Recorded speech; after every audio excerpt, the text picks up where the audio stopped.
59พิธีเททองหล่อองค์พระหลวงพ่อใหญ่ชัยมงคลหน้าตักกว้าง29 นิ้วและพิธีเททองหล่อองค์พระโมคคัลลานะพระอัครสาวกเบื้องซ้ายฟังธรรมตลอดคืนปีที่3ถวายเป็นพุทธบูชากำหนดการมีดังนี้วันที่22กุมภาพันธ์พุทธศักราช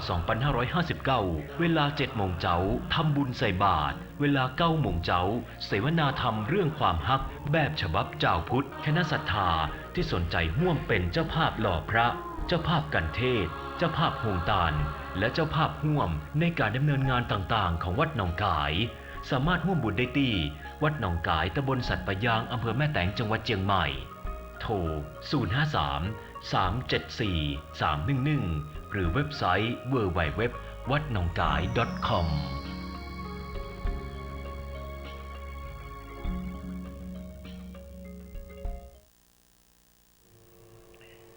เจริญสุขแก่พ่อแม่พี่น้องทั่วคนเขตห้องมนุษย์โลการายการวันนี้มีวาสนา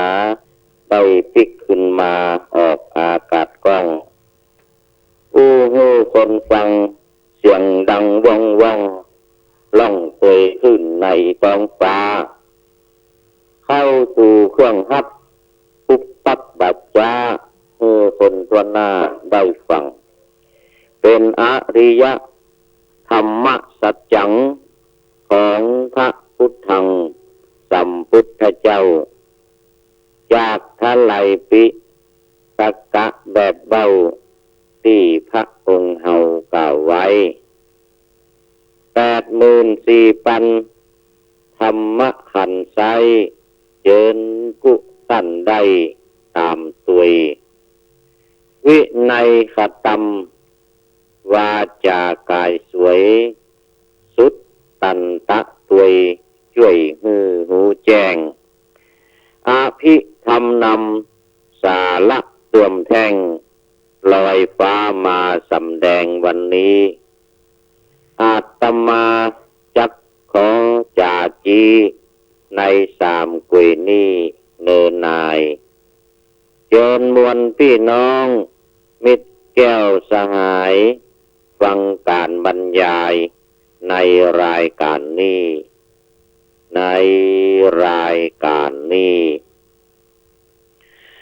ขอถวายความนอบน้อมแด่องค์สมเด็จพระสัมมาสัมพุทธเจ้าขอถวายความเคารพพระมหาเถระพระเถรานุเถระเจ้าคณะพระสังฆาธิการทั่วโลกในประเทศไทยมีท่านเจ้าประคุณสมเด็จพระมหารัชมังคลาจารย์ผู้ปฏิบัติหน้าที่สมเด็จพระสังฆราชวัดปากน้ำภาษีเจริญกรุงเทพมหานครเป็นต้นในจังหวัดเชียงใหม่มีพระเดชพระคุณหลวงพ่อพระธรรมมังคลาจารย์ผู้ที่ปรึกษาเจ้าคณะภาค7พระธรรมเสนาบดีรองเจ้าคณะภาค7พระเทพโกศลที่ปรึกษาเจ้าคณะภาค7พระเทพวิสุทธิคุณที่ปรึกษาเจ้าคณะจังหวัดเชียงใหม่และพระเทพปริยัติเจ้าคณะจังหวัดเชียงใหม่เป็นต้นขออำนวยพรท่านผู้ฟังสาธุชนพุทธบริษัททั้งหลายวันนี้รายการพระไตรปิฎกลอยฟ้าภาคภาษาไทยขึ้นต้นเป็นภาษาล้านนา บทประพันธ์เป็นภาษาล้านนาก็ไม่เป็นไรแต่เวลาพูดนี่ต้องขออภัยเมื่อกี้นี้ก็มันลืมไปถ้าพูดเป็นภาษาล้านนาขึ้นต้นไปหน่อย ก็ไม่เป็นไรก็ขออภัยด้วยแล้วก็ออกอากาศทางสถานีวิทยุพระพุทธศาสนาแห่งชาติและสังคมคลื่นเพื่อการศึกษาพระพุทธศาสนาและวัฒนธรรมระบบ FM 104.50 เมกะเฮิรตซ์วัดสายหิน 89.0 เมกะเฮิรตซ์วัดน้ำบ่อหลวงและ 93.75 เชียงใหม่เรดิโอพร้อมทางวิทยุอินเทอร์เน็ตซึ่งจะสามารถรับชมรับฟังกันได้ทั่วโลกที่ www. ฝายหิน .org และ livebox.me 2 เว็บไซต์ด้วยกันก็มีคนย้ำถามมาเหมือนกันว่าฟังไม่ค่อยทันสะกดไม่ได้สะกดไม่ค่อยทันว่างั้นนะwww. ฝายหินก็ FAIHIN ฝายหินฝายหินบางทีว่ามันก็ว่าไม่ชัดบางทีคนฟังเป็นฝาก็มีต้องเป็นฝาย FAI ฝาย H หรือ H นะบางทีเราก็ออกเสียงเป็น H แต่ฝรั่งเขาจะออกเสียงเป็น H ต่างกันกับตัว S ที่เป็นสอเสือH ที่เป็นหอนกฮูกเนี่ยเป็นหอหีบเนี่ยก็จะมีเป็น H นะ HIN บางทีเขาก็วาดต่อกัน HIN FAI HIN อย่างเงี้ยนะ FAI HIN นะจุด ORG ORG ออกเสียงเป็นออกฝรั่งเขาออกเสียงเป็นออกนะฝายหิน .org หรือฝายหิน .org ฝายหิน .org นี่ก็จะสามารถเข้าชมได้อย่างสบายๆไลฟ์บ็อกซ์เหมือนกัน LIVE ฝรั่งเขาจะว่า LIVE นะ LIVE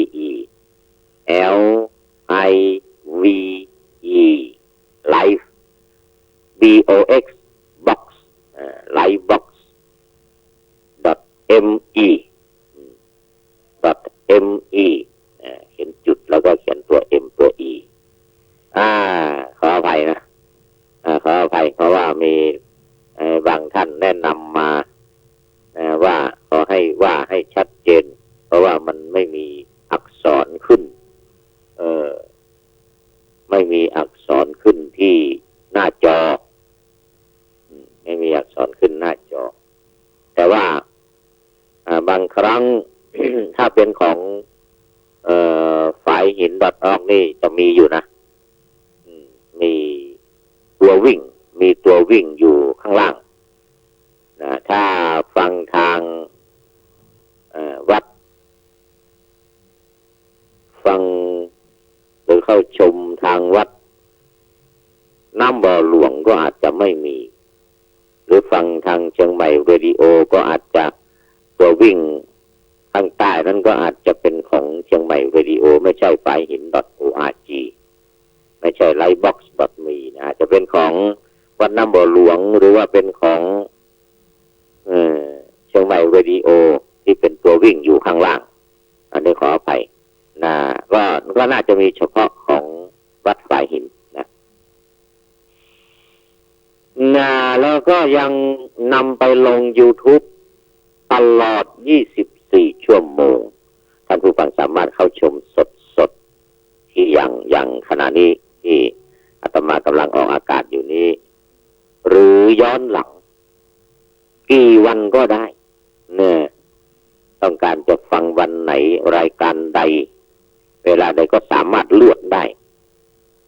สามารถเลือกได้ใน YouTube โดยเฉพาะออกสดๆเนี่ยตลอด24ชั่วโมงทุกรายการ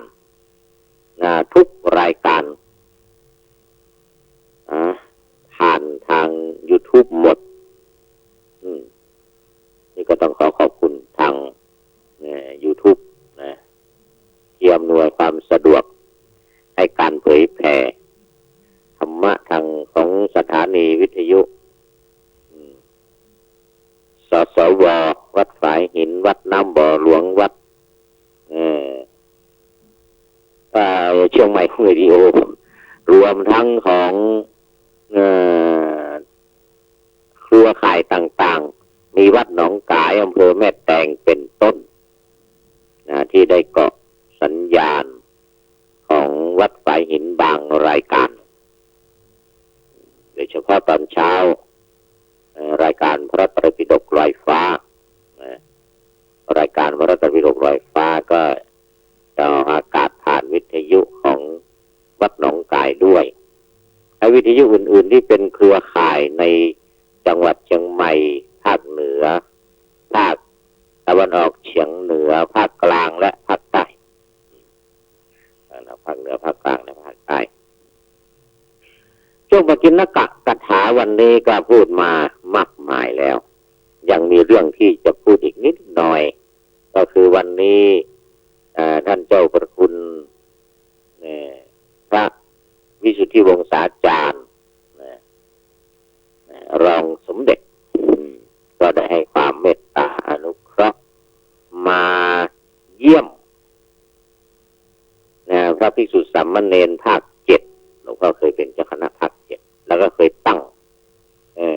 การอบรมบาลีก่อนสอบนี้โดยพระเดชพระคุณหลวงพ่อแม้ว่าท่านจะเป็นเจ้าคณะหนในขณะนี้ก็ตามท่านก็ให้ความเมตตามาแล้วก็ให้โอวาทพบปะพูดคุยเยี่ยมเยียนเป็นกำลังใจแก่นักเรียนบาลีพระเดชพระคุณหลวงพ่อพระธรรมเสนาบดีก็เลยว่าขอถือโอกาสขอพระเดชพระคุณเป็นผู้กล่าวเปิด การอบรมบาลีซึ่งตามปกติแล้วก็จะนัดหมายกันในวันที่13เป็นพิธีเปิดวันที่13เป็นพิธีเปิดก็โดยพระเดชพระคุณหลวงพ่อพระวิสุทธิวงศาจารย์นี่เองแต่ว่าวันที่13นั้นพระเดชพระคุณติดศาสนกิจมาไม่ได้ก็เลยมาก่อนพอดีนักเรียนของเรายังอยู่เต็ม นักเรียนที่จะมาเพิ่มเติมมาลงทะเบียนใหม่ในวันที่13ก็อาจจะยังไม่มาแต่ว่านักเรียนเก่าที่อบรมอยู่200กว่ารูป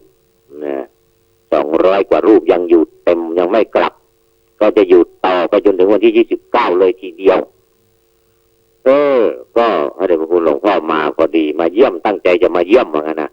เพราะวันที่13มาไม่ได้มอบหมายให้พระธรรมเสนาบดีรองเจ้าคณะภาค7เป็นประธานเปิดแทนสั่งมาแล้วบอกไว้แล้วแต่ว่าพระเดชพระคุณหลวงพ่อพระธรรมเสนาบดีก็เลยบอกว่าเอาวันนี้เอาวันนี้เลยเป็นพิธีเปิดไปเลยหลวงพ่อก็ให้โอวาทอยู่แล้วพวกปะกับนักเรียนก็มีจำนวนมากอยู่แล้วที่จะมาเพิ่มอีก200-300ก็ไม่เป็นไรมาวันที่12วันที่13ก็เริ่มไม่ต้องเสียเวลาพิธีเปิดอบรมฝึกอบรมกันไปเลยว่าอย่างนั้นนะพระเดชพระคุณหลวงพ่อว่าอย่างนั้นหลวงพ่อพระธรรมเสนาบดีรองเจ้าคณะภาค7วัดพระธาตุดอยสุเทพก็ได้มีความเห็นอย่างนั้นก็แจ้งประกาศถือโอกาสนี้นะครูอาจารย์พระสังฆาธิการในภาค7อย่างเชียงใหม่ลำพูนแม่ฮ่องสอนซึ่งทางฝ่ายเลขานุการก็แจ้งไว้ละแต่ว่าขอประกาศทางวิทยุนี้อีกเผื่อว่าจะได้บอกต่อๆกันไปจะได้ไม่ไปเกื้อวันพรุ่งนี้ไม่มีพิธีเปิดแล้วไม่มีพิธีเปิดแต่ว่าจะไปเยี่ยมเยียนไปร่วมดูสันคตาหารเพลด้วยก็ไม่เป็นไรนะ ไม่เป็นไรโดยเฉพาะเจ้าภาพก็ไปอยู่แล้วเจ้าภาพในการถวายภัตตาหารเช้าภัตตาหารเพลถวายน้ำปานะก็ไปกันอยู่แล้วและที่สำคัญกระซิบอย่าพูดดังผู้พูดอาตมานี่แหละพระครูปริยัติยานุศาสตร์ผู้ดำเนินรายการก็จะไปอบรมด้วยปีนี้นะจะไปอบรมด้วยนู่นเราไปนอนโน่นเลยไปนอนวัดดอยสัพพัญญูวันนี้มานอนมจรดอยสะเก็ดวันนี้มานอนมจรดอยสะเก็ดที่บ้านโป่งกุ่มตำบลป่าเมี่ยงบ้านโป่งกุ่มตำบลป่าเมี่ยงเป็นสำนักงานชั่วคราวของมจรอยู่ที่นี่ก็มาทุกวันพฤหัสบดีกลับวันศุกร์พรุ่งนี้กลับไปตอนเย็นก็ไปต่อเลยทีนี้ โน่นเลยไปนอนรอยสัพพัญญูตั้งแต่วันที่12วันพรุ่งนี้จนถึงวันที่29นะจนถึงวันที่29เลยทีเดียวถ้าไปสอบวันที่1มีนาคม1มีนาคมวันที่29กุมภาพันธ์โอ้โหเนี่ยพิธีเสร็จก็เดินทางเข้ากรุงเทพรุ่งขึ้นอีกวันหนึ่งก็สอบเลยนะเนี่ยสอบกันเลยสอบบาลีอาตมาก็จะสอบปรริญญาธรรม5ประโยคเหมือนเดิมนี่แหละสอบตกมาแล้ว20 ปีขึ้น21 ปีสอบมาตั้งแต่ปี2537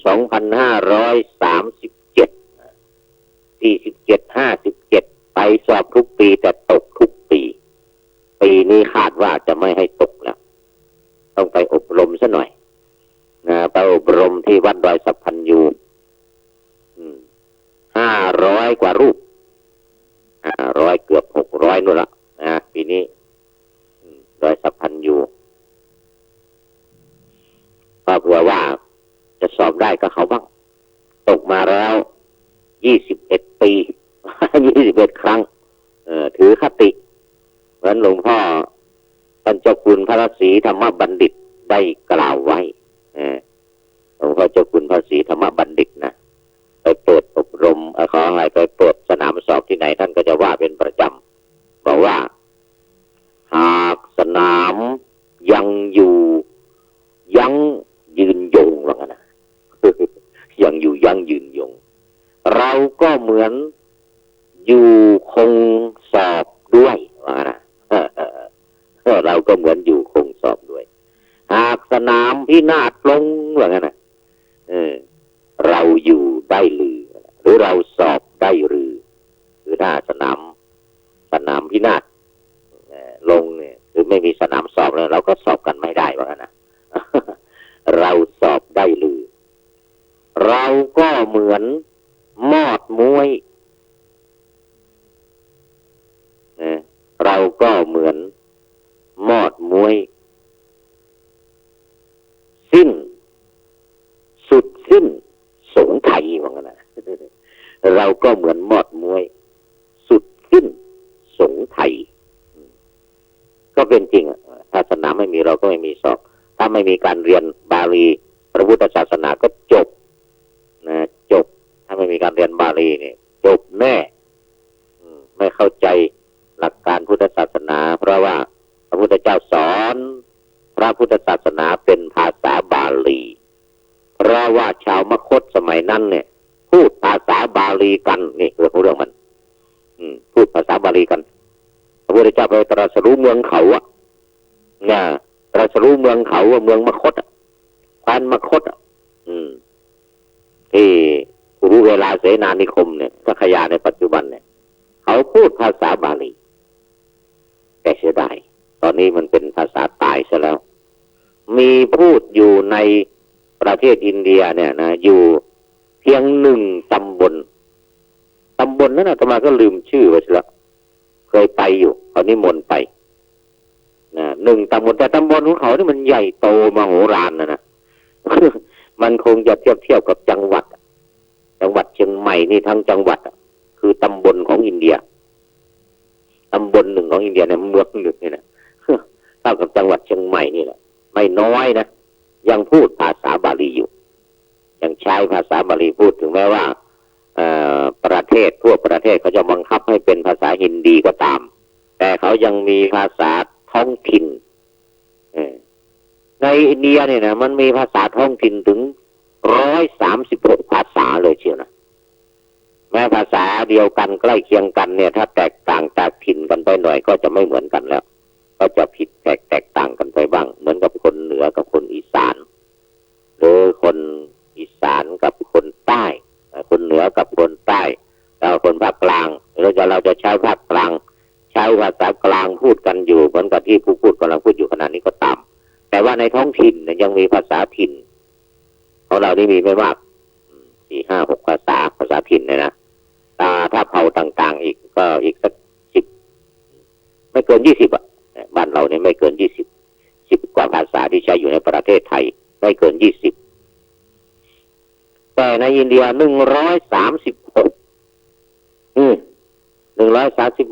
จากเหนือจดใต้นี่นะแต่ทางเหนือก็อย่างหนึ่งไปใต้ก็อย่างหนึ่งเลยทีเดียวเชียวแล้วแต่ละเมืองเนี่ยที่ว่าแตกต่างกันนี่ก็เป็นจำนวนมากซะด้วยนี่แค่ตำบลเดียวเนี่ยพูดภาษาบาลีในภาษาท้องถิ่นแต่ภาษาฮินดีเขาก็พูดได้นะภาษาอังกฤษเขาก็พูดได้ซึ่งเป็นภาษาที่สองเขาก็พูดได้นี่พระพุทธเจ้าสมัยนั้นเนี่ยพูดภาษาบาลีได้ไม่ได้ยังไงไปตรัสรู้ในเมือง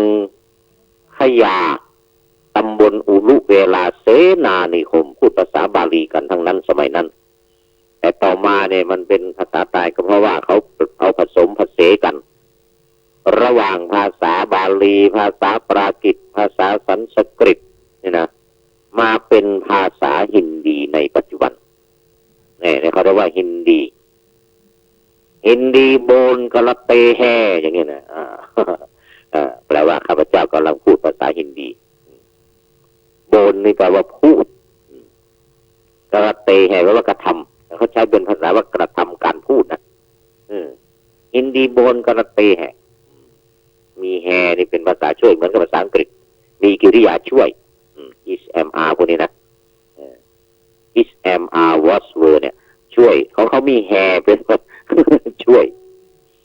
มีแฮมีโฮผู้หญิงก็เป็นฮีอย่างนี้นะอะไรมาช่วยกระเตก็ยังไม่พอต้องมีแฮด้วยกระเตแฮกระเตแฮฮินดีโบนกระเตแฮโบนแปลว่ากล่าวแปลว่าพูดฮินดีโบนกระเตแฮบาลีโบนกระเตแฮไทยโบนกระเตแฮอย่างนี้เป็นพูดเล่น ยังพอจำอยู่บ้างนะถือว่าเป็นเรื่องที่สำคัญมากถ้าพระพุทธศาสนาของเราขาดการเรียนการสอนบาลีเนี่ยคนก็ไม่รู้ไม่เข้าใจลึกซึ้งในเรื่องของธรรมะของพระพุทธเจ้าอย่างในปัจจุบันเนี่ยคนที่ไม่เรียนภาษาบาลีมีเยอะในประเทศไทยของเราเราจะไปโทษเขาก็ไม่ได้เพราะว่าไม่มีโอกาสไม่มีเวลายกเว้นพระสงฆ์สามเณรภิกษุสงฆ์สามเณรที่เข้ามาบวชนี่แหละที่จะได้เรียนภาษาบาลีแล้วก็จะได้ช่วยกันรักษาพระพุทธศาสนาไว้เพราะการเรียนภาษาบาลีนั้นถือว่าเป็นภาษาต้นภาษาโดมภาษาแม่ของพระพุทธศาสนาถึงแม้ว่าจะเป็นภาษาตายเขาไม่ใช้พูดกันแล้วในปัจจุบันก็ตามทั่วไปเนี่ยนะทั่วไปไม่ได้ใช้พูดกันแล้วแต่ว่าความหมายของธรรมะมันอยู่ในภาษาบาลีทั้งนั้นปัจจุบันนี้อาตมาก็จึงพยายามประคับประคองเรียนภาษาบาลีแต่งภาษาบาลีแปลภาษาบาลีแต่งภาษาบาลีเนี่ยแต่งคำพูดของเราเนี่ยเป็นภาษาบาลีไว้เป็นฉันทลักษณะคือบทประพันธ์ภาษาบาลีแต่งเป็นบทประพันธ์ภาษาบาลีไว้แต่งไว้เหมือนหลวงพ่อสิริมังคลาจารย์นักปราชญ์เชียงใหม่ของเราที่เขียนมังคลัตถิปณี คลทีปณีที่เขียนมงคลทีปณีเอาไว้ในปัจจุบันก็เอามาใช้เป็นหลักสูตรในการเรียนบาลีกันเลยทีเดียวตั้งแต่ปรริญญาธรรม4ประโยคจนถึงปรริญญา7นะ8ด้วยมั้งสมันตภาษาธิกานี่นะใช้แต่งใช้เป็นตำราเลยล่ะเขียนไว้ตอนนี้อาตมาก็พยายามเขียนไว้เหมือนกันปัทยาวัตรคาถาภาษาบาลีเป็นคาถาภาษาบาลีอย่างอัตตาหิอัตโนนาโถเนี่ยนะอันนี้ก็เป็นบาทหนึ่งนะเนี่ยบาทหนึ่งใน4บาทเป็น1คาถาโกหินาโถปโลสิยาอย่างเงี้ยอันนี้2 บาทแล้วอัตตานันเจปิยังไสโยอย่างเงี้ยอย่างนี้เป็นต้นนะต้องมี4 บาทก่อนนะถึงจะเป็น1คาถาอันนั้นก็พยายามแต่งเอาไว้แก้แปลแต่งให้ถูกฉันทลักษณะเขาบังเอิญแต่งได้อยู่1 ฉันคือปัทยาวัตรแต่ยังไม่ค่อยถูกหรอกยังไม่ค่อยถูกไม่ค่อยถนัดเท่าไหร่แต่ก็ต้องพยายามเพื่อไม่ให้สูญหายแล้วเวลาสอนนี่สอนก็พยายามเอาไปพูดเอาไปใช้อย่างเวลาสอนกรรมฐานเนี่ยสอนกรรมฐานผมขนเล็บฟันหนังเนื้อเอ็นกระดูกเยื่อในกระดูกม้ามหัวใจตับพังผืดไตปอดไส้ใหญ่ไส้น้อยอาหารใหม่อาหารเก่าพระคุณของพ่อ21นี่นะรวมทั้งมันสมองเลยนะก็ถือว่าเป็นธาตุดิน21คุณแม่12คุณพ่อ21เนี่ยก็เอามาเขียนเพราะมันไม่มีเป็นคาถาก็มาเขียนเป็นภาษาบาลีมันจะมีว่าอัตถิอิวัสมิงกาเยเกสาโลมานะขาทันตาตะโจมังสังนะหารูอัตถิมินสังวกังหัตยังยักกานังกิโลมะกังปิหากังปะภาสังอันตังอันตะกุนังอุทริยังการีสังปิตตังสิมหังกุโกโรหิตังเสโทเมโทอสุอัตสุวัสสาเขโลสิงคานิกาลสิกามุตตังมัทธเกมัทธลุงหังเนี่ยเห็นไหมมันมีเป็นภาษาบาลีอย่างนี้แหละแล้วก็มาร้อยกรองอันนี้เขาเรียกว่าเป็นร้อยแก้วเป็นคำพูดธรรมดาเป็นภาษาธรรมดาแต่เวลาเราจะมาเป็นร้อยกรองหรือเป็นบทประพันธ์เนี่ยนะเป็นคาถาเป็นบาทเป็นบทอะไรเนี่ยมันต้องมีวิธีการของมันเขาเรียกว่าวิธีแต่งฉันโมโควิจุมมาลาอย่างนี้เป็นต้นนะอันนี้ของมันศัพท์ของมันที่จะเป็นคาถาขึ้นมาได้นะ ต้องมีคณะต้องมีอะไรอีกหลายอย่างต้องมีศัพท์ต้องมีคลุละหุอะไรตามไวยากรณ์ในการแต่งฉันอย่างผมขนเล็บฟันหนังเมื่อกี้เนี่ยแล้วก็มาเขียนเป็นปัทยาวัตรเกสาโลมานะขาทันตาหรือเกสะโลมานะขาทันตาอย่างนี้เรียกว่า1 บาทตะโจ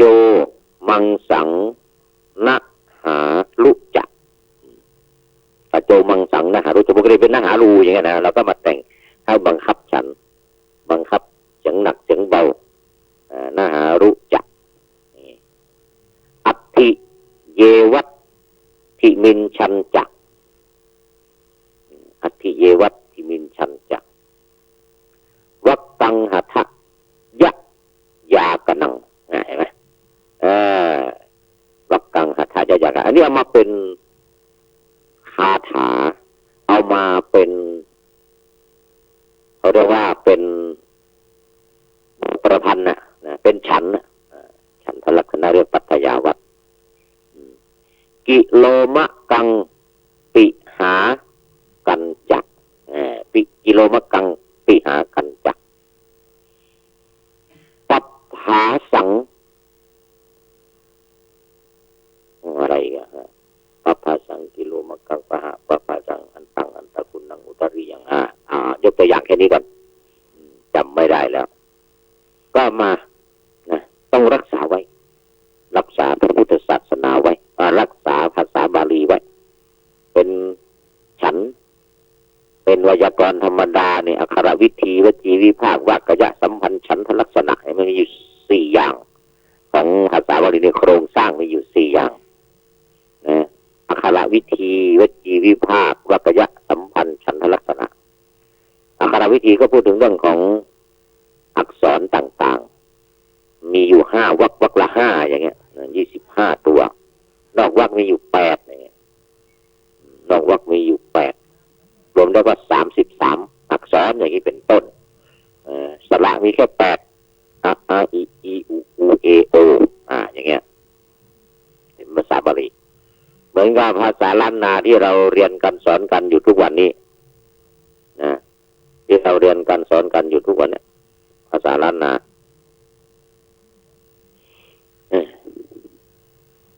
ก็เอามาจากภาษาบาลีนี่แหละกะขะกะขะงะจะฉะจะชะยะตะทะตะนะปะภะปะพะมะอะตะระทะดะระทะระนะนี่ ในวรรค5 ตัว5 ตัวในวรรคห้าตัว5 วรรคก็25นอกวรรคอีก8เป็น33อย่างเงี้ยนะอย่างนี้เป็นต้นอันนี้เขาเรียกว่าอักขรวิธีวจีวิภาคก็พูดถึงเรื่องของนามอักขยาสมาตัดที่สมยาพิธานสนที่อะไรพวกนี้นะว่าก็จะสัมพันธ์ว่ารู้เรื่องของประโยคต่างๆโอ้นี่ประเรียนทำ3 ประโยคนี้เราจะต้องเข้าสัมพันธ์นั่นเนี่ยนะต้องสัมพันธ์ได้ว่าเป็นว่าเป็นแห่งเป็นของเป็นในเป็นที่เป็นซึ่งเป็นอะไรก็ตามเนี่ยต้องว่าให้ถูกสัมพันธ์เป็นประโยคตัวไหนเป็นประธานตัวไหนเป็นกิริยาตัวไหนเป็นกรรมตัวไหนเป็นวิเศษณะเป็น adjective ตัวไหนเป็น verb อะไรอย่างนี้เป็นต้นนะฮะ ก็ว่ากันไปดูไปดูมาวันนี้เกินไปหน่อยละเกินไปหน่อยต้องมาเข้าสาระต้องมาเข้าสาระกันละตอนนี้ไม่เข้าไม่ได้ละวันนี้ก็คงยังอยู่ในอุมาปุพิยวรรค วรรคที่ว่าด้วยพระอุมา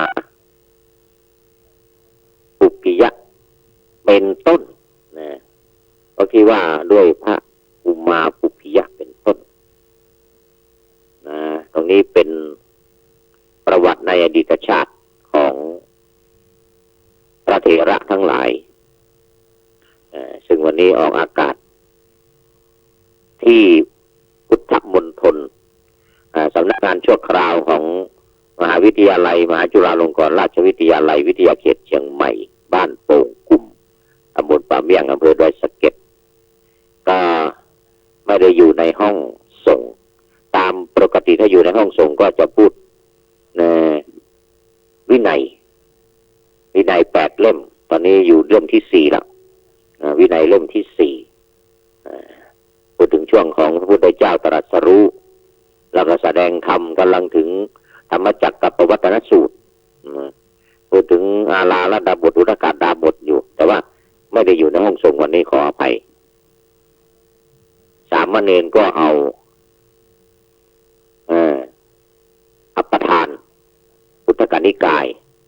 พระสุตตันตปิฎกเล่มที่32ลอยฟ้ามาทางลาย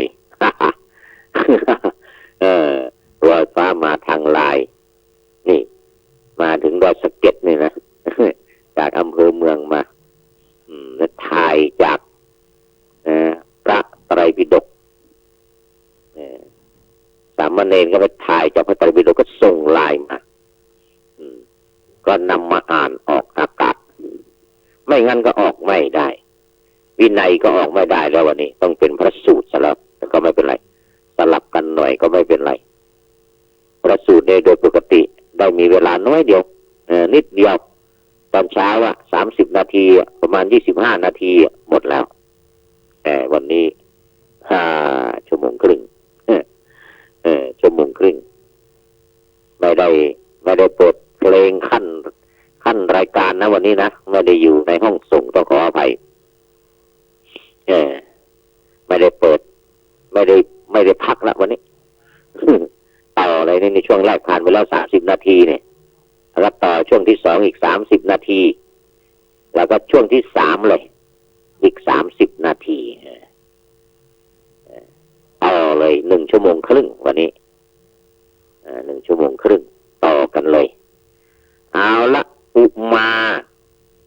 ปุพพิยเถระมีประวัติในอดีตชาติของพระอุมาปุพพิยะบ้างละทีนี้ข้อความอื่นๆเหมือนกับท่านอื่นๆที่ผ่านมาเช่นพูดไว้ที่ไหนท่านผู้ฟังคงจำกันได้แล้วเพราะว่าบ่อยๆว่าให้ใครฟังนะว่าให้ใครฟังพูดที่ไหนว่าให้ใครฟังเนื้อหาสาระเป็นอย่างไรมาในดูคาถาที่1เลยข้าพเจ้าได้เห็นพระพุทธเจ้าพระนามว่าสิทธัตถะผู้ไม่พ่ายแพ้ผู้เป็นนรชนผู้สูงสุดมีพระอฤทัยมั่นคงไม่หวั่นไหวกำลังเข้าสมาธิแล้ว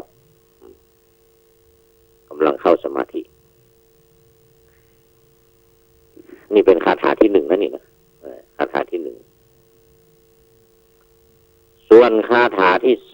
2จึงได้ถือดอก3 หาวไปบูชาพระพุทธเจ้าอุมานี่แปลว่าดอก3 หาวนั่นนี่นะอุมาปุพพิยะนี่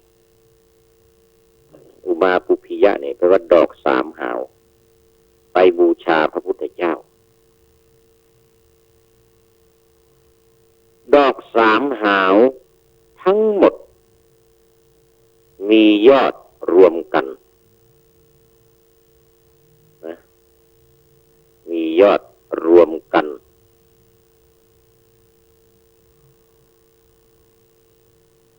ขั้วของมันเนี่ยตั้งขึ้นว่างั้นนะขั้วของมันนี่ตั้งขึ้น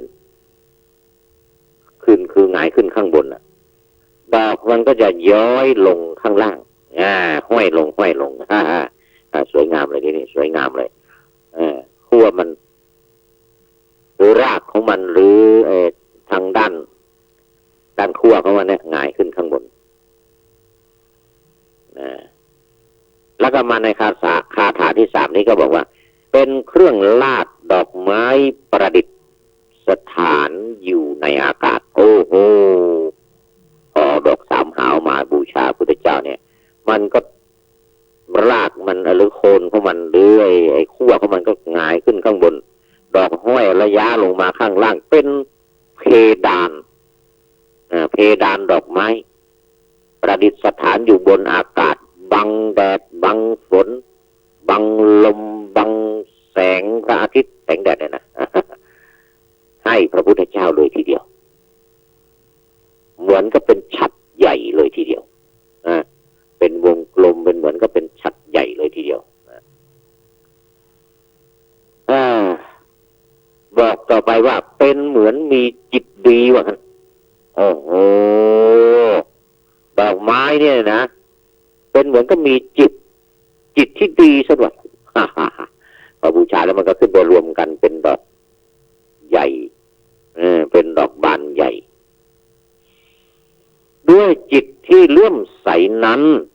ข้าพเจ้าจึงได้ไปเกิดยังสวรรค์ชั้นดุสิตโอ้โห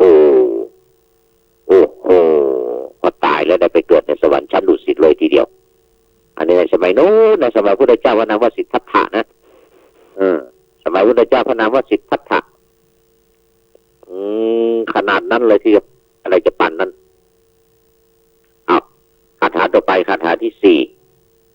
4นะในกลับที่94นับจากกลับนี้ไปข้าพเจ้าได้ใช้ดอกไม้บูชาไว้จึงไม่รู้จักทุกข นี่เป็นผลแห่งการบูชาพระพุทธเจ้าด้วยดอกสามหาวดอกสามหาวหรืออุมาปุพิยะอุมาปุพิยะนี่ก็แปลว่าดอกสามหาวเลยนะดอกสามหาวเอาแล้วทีนี้คาถาที่ห้าในกัปที่94นับจากกัปนี้ไปเข้าไป55ในกัปที่55นะกัปที่55นี่ได้เป็นพระเจ้าจักรพรรดิอีกแล้วพระนามว่าสมันตะพระนามว่าสมันตะชะธนะโอ้โหชื่อยาวจังเลยสมันตะชะธนะ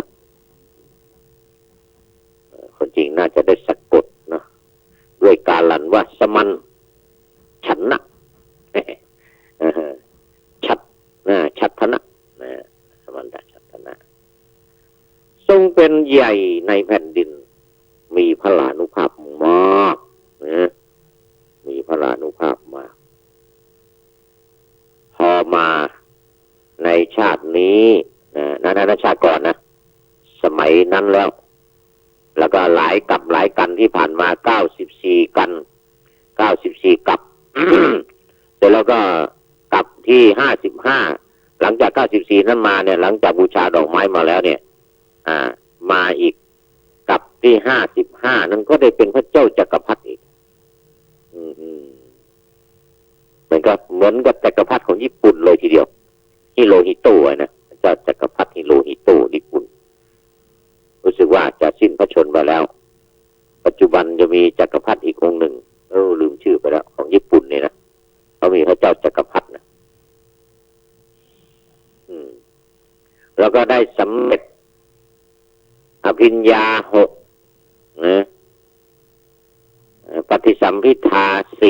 4อภิญญา6แล้วก็วิโมกข์8ปฏิสัมภิทา4อภิญญา6วิโมกข์8เหมือนกับองค์อื่นๆที่ผ่านมาซึ่งได้อธิบายไปแล้วหลายครั้งเป็นบทประพันธ์ก็ได้เขียนไว้เหมือนกันว่าวิโมกข์8มีอะไรบ้างอภิสัมภิทา4มีอะไรบ้างอภิญญา6มีอะไรบ้างเลยนะก็ทบทวนท่านผู้ฟังที่รับฟังอยู่ที่เคยได้ยินได้ฟังแล้วก็ทบทวนไปในตัววิโมกข์8นี่มันจริงมันก็คือฌาน8นั่นเองนะสมาบัติไปจนถึงนู่นเลยนิโรธสมาบัติถึงนิโรธสมาบัตินู่นเลยทีเดียวตั้งแต่ปฐมฌานนะปฐมฌานเนี่ยวิตกวิจารปิติสุขเอกคตาอากาศวิญญาณอากิญจัญญาเนวสัญญาแล้วก็สัญญาเวทยิตานิโรธอันนี้ก็คือวิโมกข์วิโมกข์คือความหลุดพ้นโมกษะคือการหลุดพ้นอย่างพิลึกกึกกือ มีบอกในว่าหลุดพ้นอย่างพิลึกกึกกือเลยทีเดียว หลุดพ้นอย่างพิลึกกึกกือก็หมายถึงว่าหลุดพ้นจากกิเลสตัณหาทั้งหลายฌานทั้ง8เนี่ยหลุดพ้นไม่ยึดติดอยู่ในฌานทั้ง8เนี่ยนะเข้านิโรธสมาบัติสัญญาเวทยิตานิโรธนู่นเลยทีเดียวเสร็จแล้วก็เป็นพอตายไปนี่จะเป็นพระพรหมนะถ้าไม่บรรลุแต่ก็เมื่อมีอุปนิสัยอย่างนี้แล้วนี่ก็สามารถตัดกิเลสได้สังโยชน์ทั้ง10ประการนะความโลภความโกรธความหลงราคะความใคร่กามคุณทั้งหลายนี่ไม่ไปยึดข้องไม่ไปยึดติดไม่ไปยึดไม่ไปถือไม่ไปติดอยู่ในเรื่องของกามคุณก็จะเป็นตั้งแต่โสดาบันขึ้นไปเลยทีเดียวสกทาคามีอนาคามีจนถึงอรหันต์เป็นที่สุดนี่เรื่องมันอีกรูปหนึ่งนะ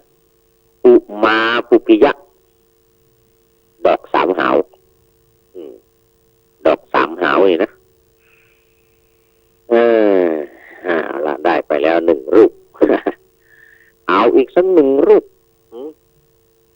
ปุลินปูชกะปุลินะปูชกะเนี่ยรอจุลานะนี่นะปุลินนี่นะรอจุลาปุลินปูชกะเถราประธานก็จะเป็นประวัติในอดีตชาติของท่านพระปุลินบุลินปูชกะมันจะหมายถึงอะไรเดี๋ยวต้องดูใจความใช่แล้วเรื่องมัน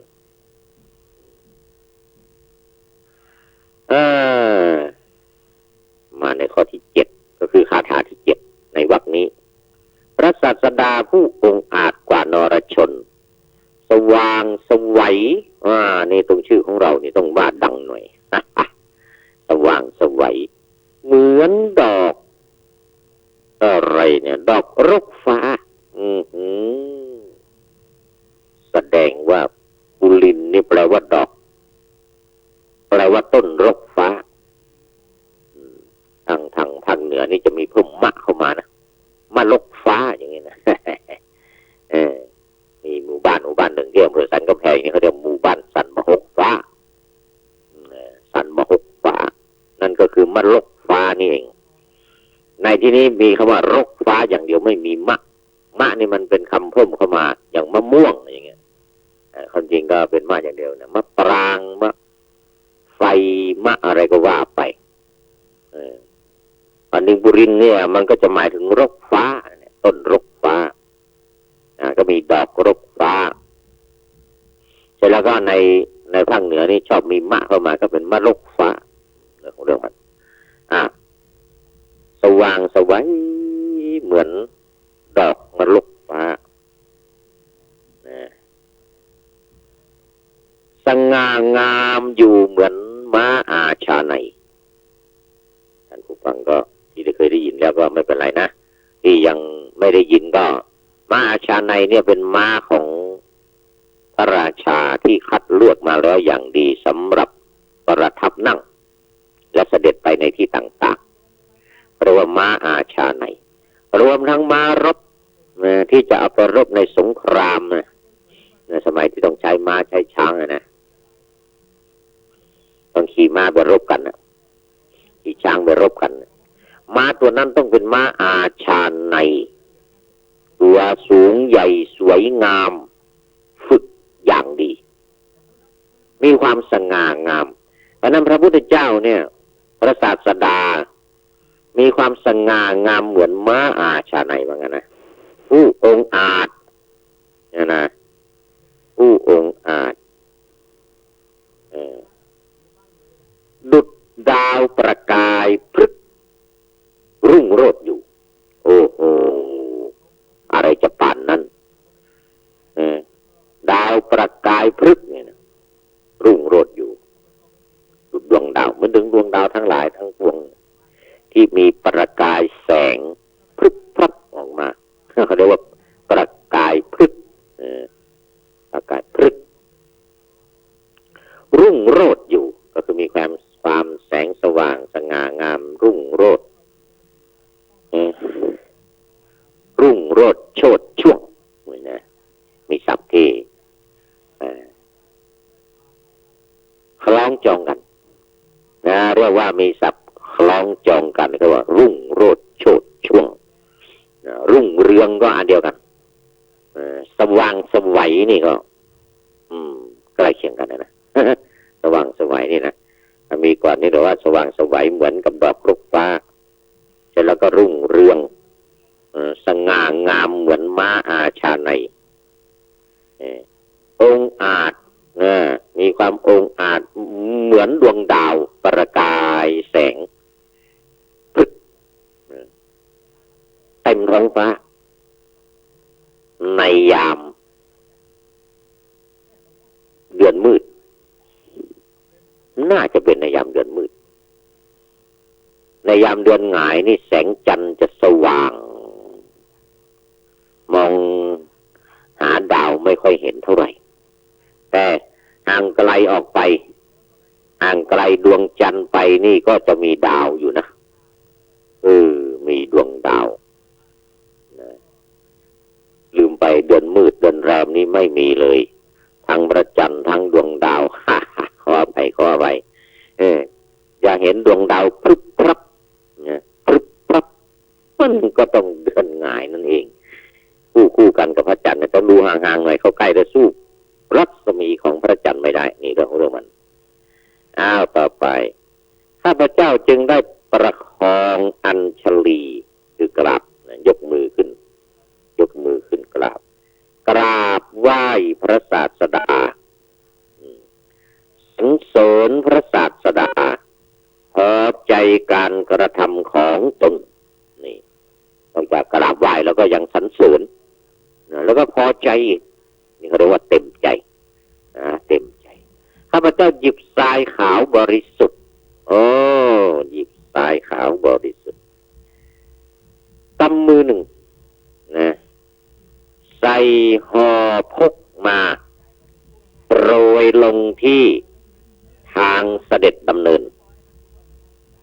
ของพระศาสดาพระนามว่าวิปัสสี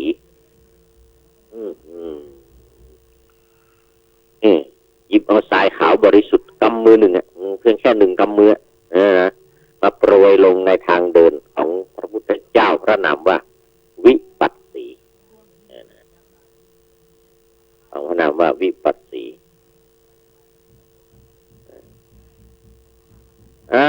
หลังจากนั้นพระพุทธเจ้าวิปัสสีก็ใส่ห่อ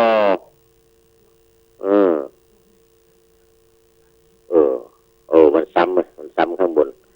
ใส่ห่อพกมาแล้วก็โปรยลงบนถนนบนหนทางบนถนนที่พระพุทธเจ้าวิปัสสีเสด็จมาเนี่ยนะพระพุทธเจ้าวิปัสสีนี่เป็นผู้แสวงหาคุณอันยิ่งใหญ่เป็นผู้แสวงหาคุณอันยิ่งใหญ่แต่นั้นข้าพเจ้ามีใจผ่องใสแบ่งทรายครึ่งหนึ่งโปรยลงในที่พักกลางวันของพระองค์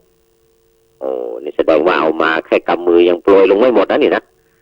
โปรยลงยังไม่หมดแบ่งไว้ครึ่งหนึ่งอะไรจะป่านนั้นแค่ครึ่งกำมือเดียว เสร็จแล้วก็เอาไปโปรยที่พักกลางวันของพระองค์อีกผู้เป็นจอมแห่งเทวดาและมนุษย์ผู้คงที่นี่ไม่ใช่ธรรมดาซะแล้วแค่ทรายกำมือเดียวเนี่ยนะไปโปรยที่ทางเดินโปรยที่ทางเดินของพระพุทธเจ้าวิปัสสีแล้วก็ยังเอาไปโปรยลงอีกครึ่งหนึ่งที่พักที่พักกลางวันของพระองค์อีกในกลับที่91นับจากกลับนี้ไป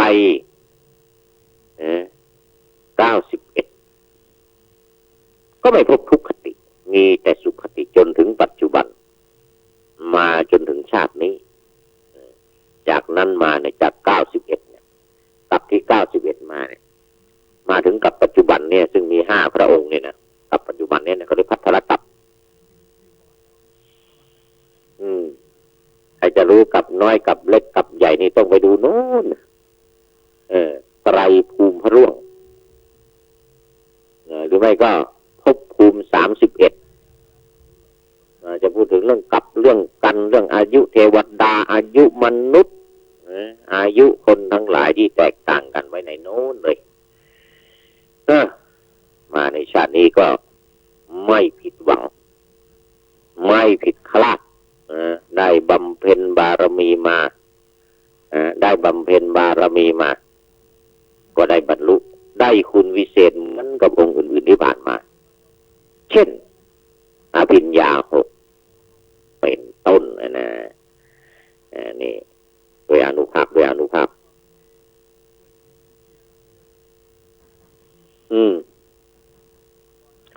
อีกสักหนึ่งองค์ยังพอมีเวลาเพราะวันนี้ไม่ได้เปิดเพราะอะไร ไม่ได้เปิดเพลงละนะไม่ได้เปิดเพลงไม่ต้องเปิดนะว่าไปเรื่อยๆก่อน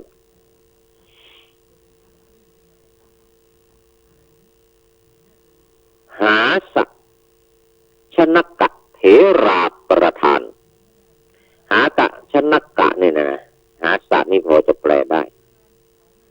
แปลว่าหัวเราะหาสะชนกะชนกชนกแปลว่าพ่อนี่บิดาผู้หัวเราะสักกมังเนี่ย ในแต่ชาติของท่านพระหาสะชนกนี่นะมีความสำคัญยังไงเนี่ยนะได้มากล่าวต่อหน้าพระมหาเถระอรหันต์ทั้ง500 พระองค์ได้ยังไงนะได้ยังไงมีความองอาจยังไงมีความมั่นใจขนาดไหนมาดูกันข้าพเจ้าได้เห็นผ้าบังสุกุลของพระศาสดาคล้องอยู่ที่ยอดไม้จึงประนมมือแล้วเปล่งวาจาขึ้นดัง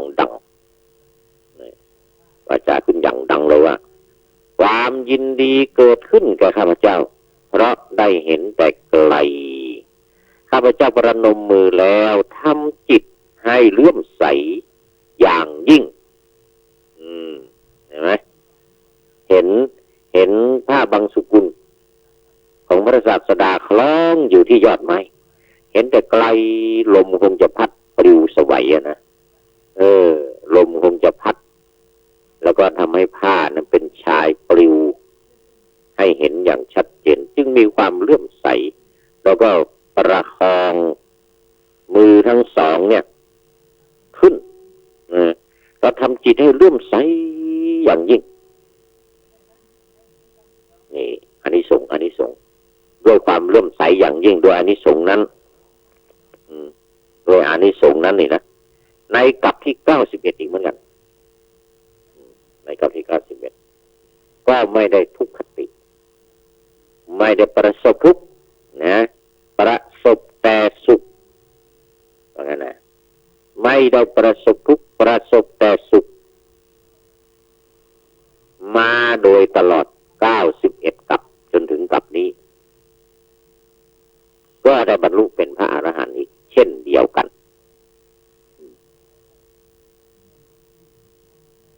แต่ว่าไม่ใช่ว่าเลื่อมใสและประคองมือประนมมืออย่างเดียวนะอันนี้มันเป็นต้นเหตุเนี่ยได้พูดหลายครั้งแล้วมันเป็นต้นเหตุเป็นสาเหตุให้ทำความดี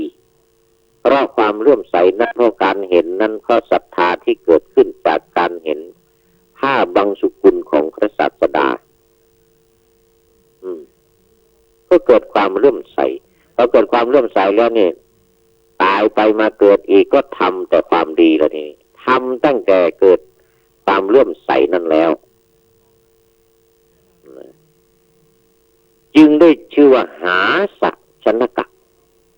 ชนกชนกะนี่แปลว่าเกิดนะเกิดหรือผู้ให้เกิด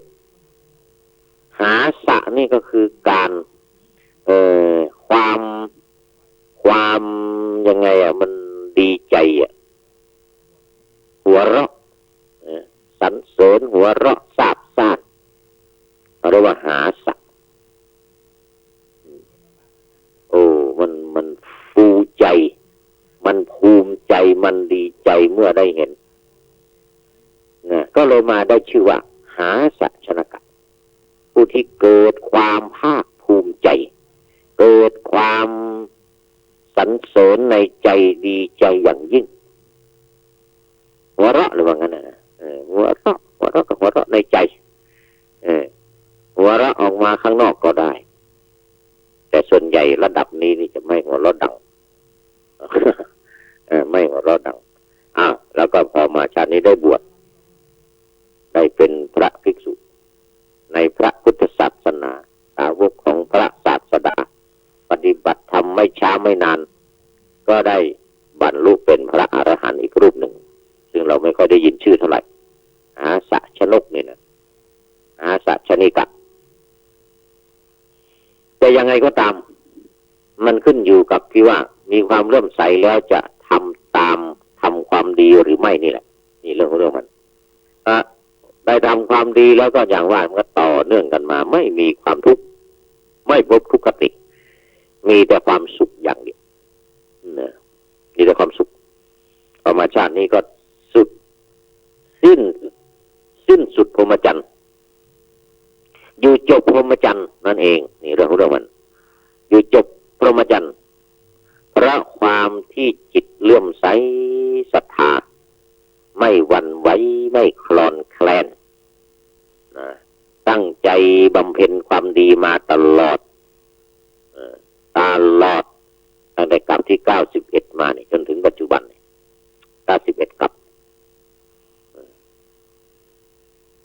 จึงไม่ได้พบความทุกข์เพราะปฏิบัติมาโดยตลอดทำความดีมาโดยตลอดไม่ทำความชั่วคือเรียกว่าป้องกันนะไม่ให้ทำให้ความชั่วเกิดขึ้นนะไม่ทำความชั่วนะความดีที่เกิดขึ้นแล้วก็รักษาไว้พยายามให้ความดีใหม่เพิ่มขึ้นอีกเรื่อยๆนี่ตรงนี้เป็นจุดสำคัญเป็นจุดสำคัญไม่ใช่ว่าประคองมืออัญชลีนะสรรเสริญแล้วก็เท่านั้นทำความชั่วต่อไปฆ่าสัตว์ตัดชีวิตเป็นต้นต่อไปอย่างนี้มันก็ไม่ได้นะทำเพียงครั้งเดียวเนี่ยแล้วต่อมาทำไม่ดีซะแล้วผลกรรมไม่ดีก็จะตามสนองแม้ผลกรรมที่ทำดีเพียงครั้งเดียวนั้นเป็นที่ภาคภูมิใจมีความสุขตลอดกันก็ตามแต่ถ้าหากไปทำความชั่วนิดเดียวเนี่ยไอ้ที่ดีๆทำมามันหายหมดเลย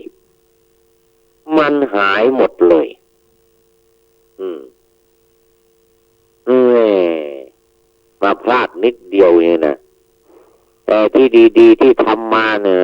10 ปี20 ปี30 ปี100 ปีก็ตามมันหายหมดเลยเรื่องมันอย่าเด็ดขาด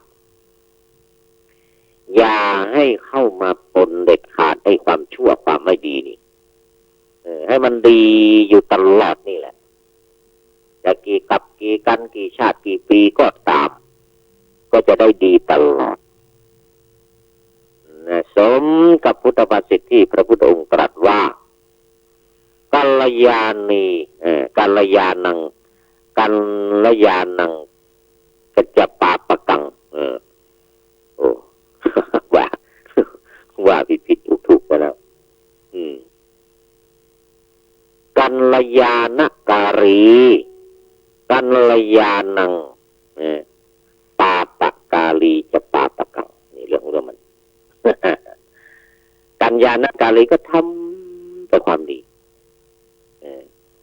กัลยาณการีกัลยาณังก็ได้ความดีได้ที่สิ่งที่ดี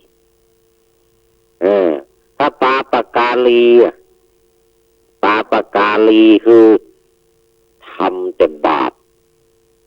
ทำแต่ความชั่วทำความไม่ดี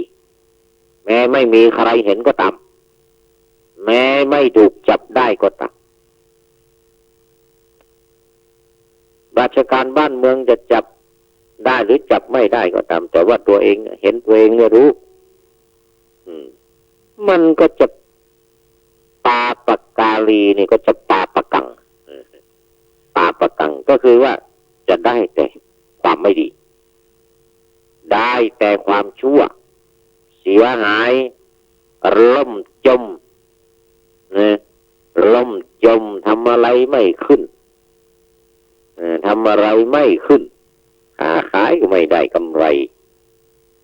ทำงานทำการอะไรก็ไม่มีผลเพราะความชั่วเพราะความไม่ดีเนี่ยมันเป็นพื้นฐานทางด้านจิตใจได้ทำในสิ่งที่ไม่ดี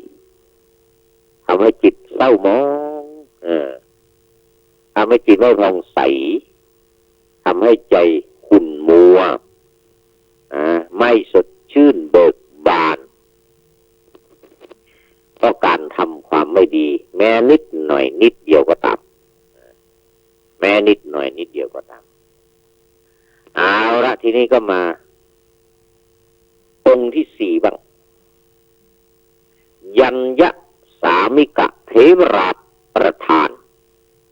ยัญญกะเทรานี่พระเถระชื่อว่ายัญญสามิกะนี่นะปกติสามีแปลว่าเจ้าของผู้เป็นเจ้าของยัญญะนี่แปลว่ายันสิ่งศักดิ์สิทธิ์เป็นเจ้าของสิ่งศักดิ์สิทธิ์คำว่า ว่ายัญญะนี่แปลว่าสิ่งศักดิ์สิทธิ์เรามาดูว่าท่านพระยัญญะสามิกเนี่ยที่ได้ชื่ออย่างนี้เนี่ยเพราะทำอะไรอ้าวข้าพเจ้ามีอายุ7 ขวบเป็นผู้จบมนต์โอ้โห7 ขวบเองได้จบมนต์แล้วมันตราจบมนต์จบมันตราแค่อายุ7 ขวบได้ดำรงวงศ์ตระกูลได้เตรียมพิธีบูชายัญนี่บูชายัญซะแล้วเป็นของศาสนาพราหมณ์การบูชายัญบูชาสิ่งศักดิ์สิทธิ์นั่นเองนะครั้งนั้นข้าพเจ้าจะฆ่าสัตว์เลี้ยง84,000 ตัวโอ้โหอะไรกันนักกันหนานี่84,000ชั่วนะเท่ากับพระธรรมขันธ์ของพระพุทธเจ้าเลยนี่นะองอาจบังอาจนี่ถ้าประวุ้นจินอยู่ก็จะว่าบังอาจอะไรนี่อะไรจะเลี้ยงจะฆ่าสัตว์เลี้ยงถึง84,000นี่มันบังอาจเนี่ยจันเจ้าไปไหนเรียกจันเจ้ามาบังอาจเหลือเกินนี่โอ้โหจะฆ่าสัตว์เลี้ยงถึง84,000เนี่ยนะจึงให้คนจับผูกไว้ที่หลักไม้แก่นเตรียมเพื่อจะบูชายัญหลักไม้แก่นนี้ก็คือว่าไม้กระทู้ที่เอามาปักนะแต่ต้องเป็นไม้แก่นนะคือแก่นของไม้เช่นแก่นของไม้ประดู่แก่นของไม้แดง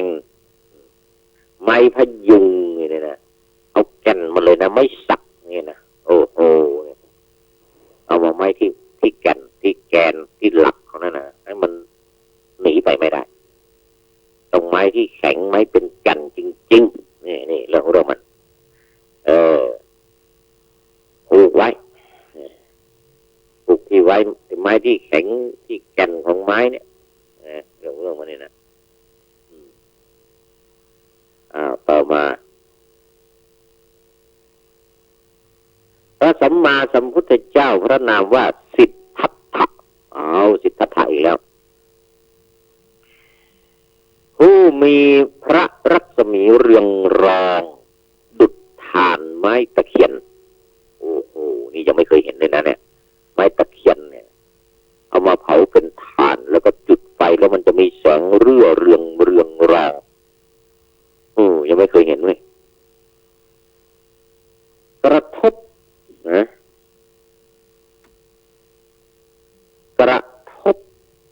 ที่ปากม้าเสมือนดวงอาทิตย์อุทัยเหมือนดวงจันทร์ในวันเพ็ญนี่นะพอมากระทบกับ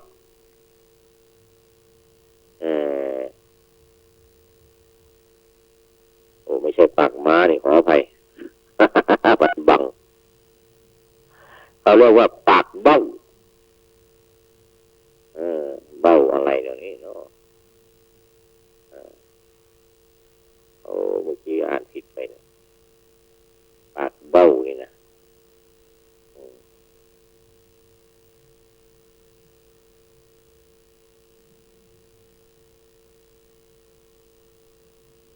โอ้โห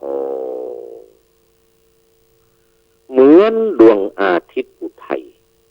เหมือนดวงจันทร์วันเพ็ญเหมือนดวงจันทร์วันเพ็ญเหมือนถ่านไฟไม้ตะเคียนรูดเรืองรองรุ่งโรจน์โชติช่วงนะพระสัมมาสัมพุทธเจ้าพระนามว่าสิทธัตถะผู้ให้สำเร็จประโยชน์ทุกอย่างผู้มีประโยชน์เกื้อกูลอันไตรโลกบูชาคือโลกทั้ง3ไตรโลกนี่ก็คือโลก3โลกทั้ง3มนุษย์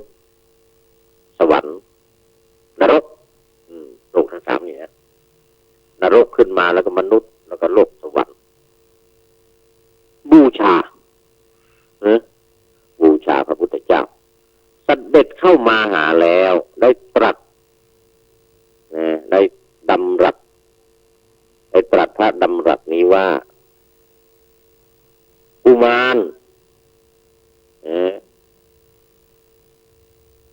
เราพอใจการไม่เบียดเบียนสัตว์ทั้งปวงการงดเว้นจากการลักขโมยการประพฤติผิดนอกใจการประพฤตินอกใจและจากการดื่มน้ำเมาและจากการดื่มน้ำเมานี่มันก็ศีลห้านี่เองนี่ก็ศีลห้านี่เองนะเรื่องมันเนี่ยนะเพราะว่ามาเห็นข้าพเจ้าจะฆ่าสัตว์ถึง 84,000 เนี่ยสัตว์เลี้ยง 84,000 เนี่ยพระพุทธเจ้าก็เลยตรัสถึงศีลห้าเลยทีนี้ไม่ฆ่าสัตว์ตัดชีวิต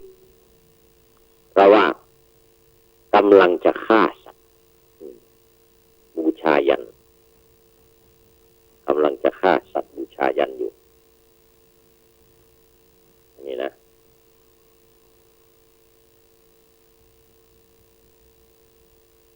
ความยินดีในการประพฤติสม่ำเสมอความเป็นพหูสูตรและความเป็นผู้กตัญญู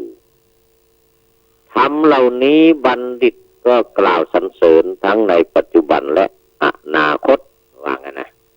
พระพุทธเจ้าตรัสกับผู้ที่จะบูชายันที่จะฆ่าสัตว์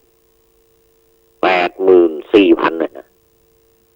ให้ได้รับฟังพระดำรัสของพระพุทธเจ้าท่านเจริญธรรมเหล่านี้ยินดีในความเกื้อกูลแก่สัตว์ทั้งปวงทำจิตให้เลื่อมใสในพระพุทธเจ้าแล้วจงเจริญมรรคที่สูงสุดเถิดว่างั้นนะไม่ต้องไปฆ่าสัตว์ไปบูชายันเจริญมรรคที่สูงสุดนั่นก็คือมรรค8 ประการสัมมาทิฏฐิเป็นต้นสัมมาสมาธิเป็นที่สุดมรรค8 ประการพระสัพพัญญูผู้เจริญที่สุดในโลกทรงองค์อาจกว่านรชนครั้นตรัสอย่างนี้ทรงพร่ำสอนข้าพเจ้าอย่างนี้แล้วเสด็จเหาะขึ้นสู่อากาศโอ้โหไปซะแล้วพอสอนเรียบร้อยแล้วแสดงอานิสงส์ศีลห้าอะไรให้ฟังเรียบร้อยแล้วเนี่ยเสด็จขึ้นสู่อากาศข้าพเจ้าชำระจิตให้บริสุทธิ์ก่อนแล้วทำจิตให้เลื่อมใสในภายหลังด้วยจิตที่เลื่อมใสนั้นข้าพเจ้าจึงได้ไปเกิดยังสวรรค์ชั้นดุสิตโอ้โหไปเกิดสวรรค์ชั้นดุสิตอีกแล้วไปเกิดสวรรค์ชั้นดุสิตพอมาในชาตินี้ก็สมมโนในชาตินั้นได้ไปเกิดชั้นดุสิตนะพอมาชาตินี้ก็สมมโนในเดี๋ยวในกลับที่94แล้วอีกนิดนึง กลับที่94นับจากกลับนี้ไปเนี่ยได้ทำจิตให้เลื่อมใสไว้ในครั้งนั้นก็ไม่พบทุกขติเป็นผลแห่งการทรงจำในพระพุทธเจ้าทรงจำในพระพุทธเจ้าคุณวิเศษก็คือปฏิสัมภิทาวิโมกข์อภิญญาต่างๆเหล่านี้ก็เกิดขึ้นโดยอัตโนมัติ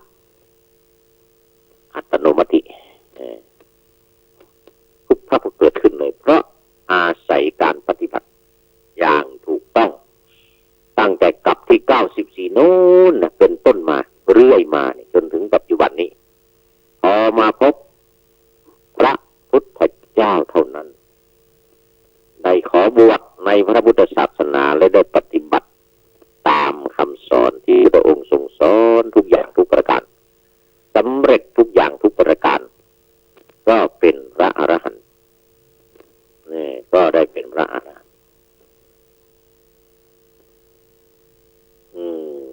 นนี้ก็เป็นอานิสงส์นะเป็นอานิสงส์ดังนั้นในเรื่องของการบูชาสรรเสริญการบูชาสรรเสริญพระพุทธเจ้านั้นไม่ว่าจะด้วยอะไรไม่มีอะไรแม้แต่ยกมือประนมประคองมือขึ้นเท่านั้นก็ได้บรรลุธรรมแล้วก็ได้บรรลุคุณสำเร็จแล้วคุณอันยิ่งใหญ่อันประเสริฐอันนี้ก็ต้องถือเป็นทิฏฐานุคติคือเป็นข้อปฏิบัติตามเป็นสิ่งที่จะเห็นตามไปในภพหน้าในชาติหน้าในภพต่อไปในชาติต่อไปอย่างไม่มีที่สิ้นสุดอย่างไม่มีที่สิ้นสุดนั่นก็เป็นสิ่งที่สมควรอย่างยิ่งในการที่จะได้สรรเสริญบูชานำซึ่งสัมมาปฏิบัติจากพระพุทธเจ้าทั้งหลายมาเป็นแบบอย่างมาเป็นตัวอย่างและปฏิบัติอย่างจริงจังปฏิบัติอย่างจริงจังก็จะได้ประสบกับสิ่งที่พึงปรารถนาสิ่งที่ตนเองปรารถนาอย่างแน่แท้ในขณะเดียวกันถ้าทำความไม่ดีทำความชั่วก็จะได้รับความชั่วนั้นสมใจเหมือนกันสมใจสมจริงสมจังมีการไม่ถือศีลมีการไม่ปฏิบัติมีการทำกรรมทำบาปทำความชั่ว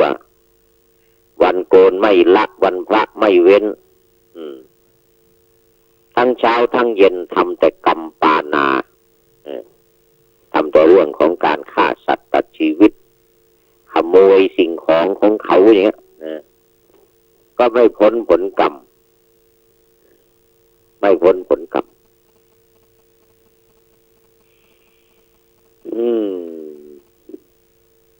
โบราณต้องนำมาเล่าให้ฟังสักหน่อยนะโบราณเขาว่าไว้คนที่ไม่ทำความดีเนี่ยทำแต่ความชั่วเนี่ยทำแต่ความสิ่งที่ไม่ดีเนี่ยเวลาตายไปก็ให้เกิดในที่ไม่ดีเป็นคนทุกข์ยากลำบากมีความยากเย็นเข็นใจยากแค้นเหมือนก็มีสหายคู่หนึ่งนี่หลวงตาเขาเล่าไว้นะสหายคู่หนึ่งเนี่ยเป็นผู้หญิงกับผู้ชายเป็นสหายกันเพื่อนกันคนหนึ่งชอบทำบุญสุนทานเป็นผู้ชายคนหนึ่งเป็นผู้หญิงไม่ชอบทำบุญสุนทานมีแต่ทำกรรมปานาพอตายไปสหายผู้ชายนั้นก็ได้ไปเกิดเป็นพระอินทร์อยู่บนสวรรค์ชั้นฟ้าโน้นตนเองเป็นยังไงสหายอีกคนหนึ่งก็มาเกิดเป็นยายแก่เกิดเป็นผู้หญิงนะเป็นผู้หญิงเหมือนเดิมนะหากินหาปูหาปลาทำบาปทำกรรมวันโกนไม่ละวันพระไม่ขาด ไม่เข้าวัดเข้าวาบุญไม่ทำกรรมไม่แต่งไม่เสริมไม่สร้างอะไรวันหนึ่งพระอินทร์ซึ่งเคยเป็นสหายกับยายคนนี้ก็ได้ทอดพระเนตรลงมาเขาเรียกว่าแหวกวิมานมองเขม่นนะเห็นยายผู้มีเวรว่าโอ้แม่เนื้อเย็นเหมือนกันว่าแม่เนื้อเย็นเนี่ยทำแต่กรรมปานาทำแต่กรรมนะจำเราจะไปช่วยเตือนสติให้หลอนเลิกริในทางชั่วร้ายเหมือนกันจึงแปลงสกลแปลงร่างกายเนี่ยนะเป็นพระเดินมาเป็นพระเดินมาที่หนองนาที่ยายแก่กำลังกุมลุยเลนเที่ยวสุ่มเจ้ามัจฉาในเรื่องของเรามัน มาถึงก็ปรากฏว่ายายไม่มอง ยายไม่มองหันหน้าไปทางโน้นหันหน้าไปทางนี้บ่นพรึมพรำ ระอินทร์ก็ไม่รู้ว่าจะทำยังไงเดินไปดักทางนั้นดักทางนี้รอบๆก็ตามยายแกก็สุ่มปลาต่อไปไม่อยากจะแลจนในที่สุดครั้งที่สองไปยืนขวางหน้าครั้งที่สามนี่แล้วก็โดนด่าอีกนี่ บอกโอ้เนี่ยโอ้วันนี้สวยจังเลยมันเดี๋ยวปูนหนีบซะเลยว่างั้นเดี๋ยวปูนหนีบซะเลยครับไม่รู้หนีบอะไรนะหนีบขาให้ยืนอยู่ที่เดียวมันอย่าเที่ยวไปไหนยืนเจ็บอยู่ตรงนี้พระอินทร์ก็เลยโอ้สุดท้ายมองไม่ไหวแล้วงั้นมันชั่วเกินโปรดมันคดเกินดัดว่างั้นนะอันนี้มันกรรมของสัตว์ข้าสุดจะแก้มาทิ้งศีลธรรมอันนี้มันกรรมของแกข้าสุดจะแก้ให้แกพ้นเวรพ้นกรรม พระอินทร์ว่าจอมนรินทร์จอมอมรินทร์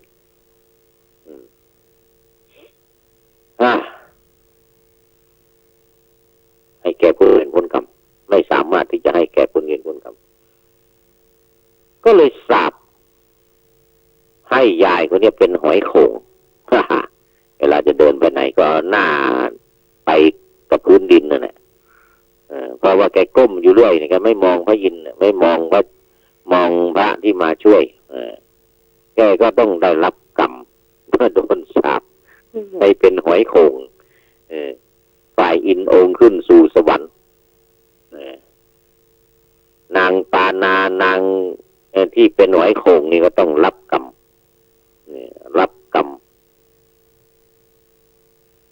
ที่ได้ทำมา ได้รับกรรมที่ทำมาโดยเป็นหอยโข่งแต่ได้ข่าวว่าปัจจุบันนี้ยังมีอยู่หอยโข่งนางหอยโข่งลูกหลาน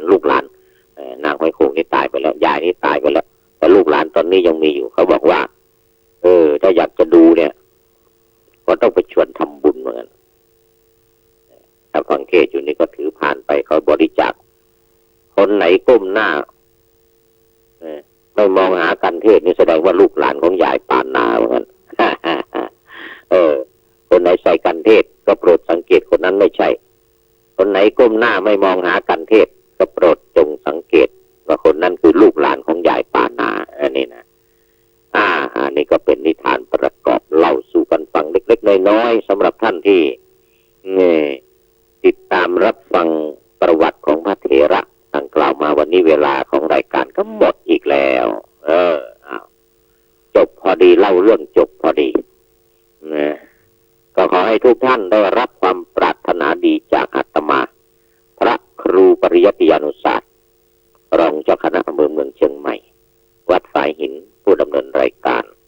ขอให้มีความสุขกายสบายใจปรารถนาสิ่งใดก็ได้สิ่งนั้นสมมโนรสปณิธานทุกท่านเทินขอเจริญพร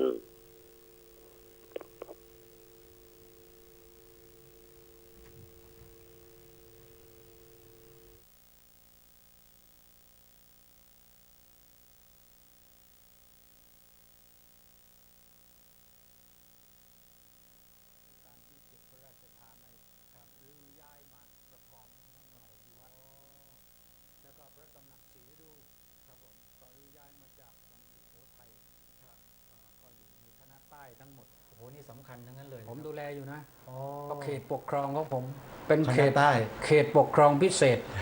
คณะใต้ ครับผมเห็น ครับ เห็นทราบว่าบูรณะปฏิสังขรณ์ไปแล้วนะครับเนี่ย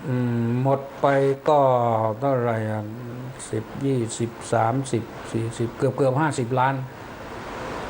รวมทั้งหอไตรด้วย หอไตรก็รุ่นเดียวกับ ขนาด พระตำหนักพระบาทสมเด็จพระจอมเกล้า 3 หลังพระเดชพระคุณครับ ครับ ขนาด3 หลังยังไม่เท่ากุฏิหลังเดียวของเก้าผมเลยนะ อ๋อแต่ถ้ารวมพระอุโบสถไปด้วยก็คงจะน่าจะอยู่ เป็น ราว ร้อยๆ ๆ70 ล้าน รอบประกอบการ ปฏิบัติขัดเกลาใจเราเถิด ย่อมประเจิดเลิศกว่านินทาเขา กรรมดีชั่วมัวหมองเรื่องของเรา คอยขัดเกลาให้ดีทุกวิว วัน การทำดีได้ดีนั้นมีแน่ จงทำแต่กรรมดีไม่มีผัน คนทำชั่วได้ดีที่ไหนกันเพราะกฎมันตายตัวเรื่องชั่วดี ขอฝากเป็นของขวัญก่อนเข้านอนอาตมาภาพขอยกมือจิตนิ้วนอบน้อมไว้สายังคุณเกี่ยวเจ้าสามประการ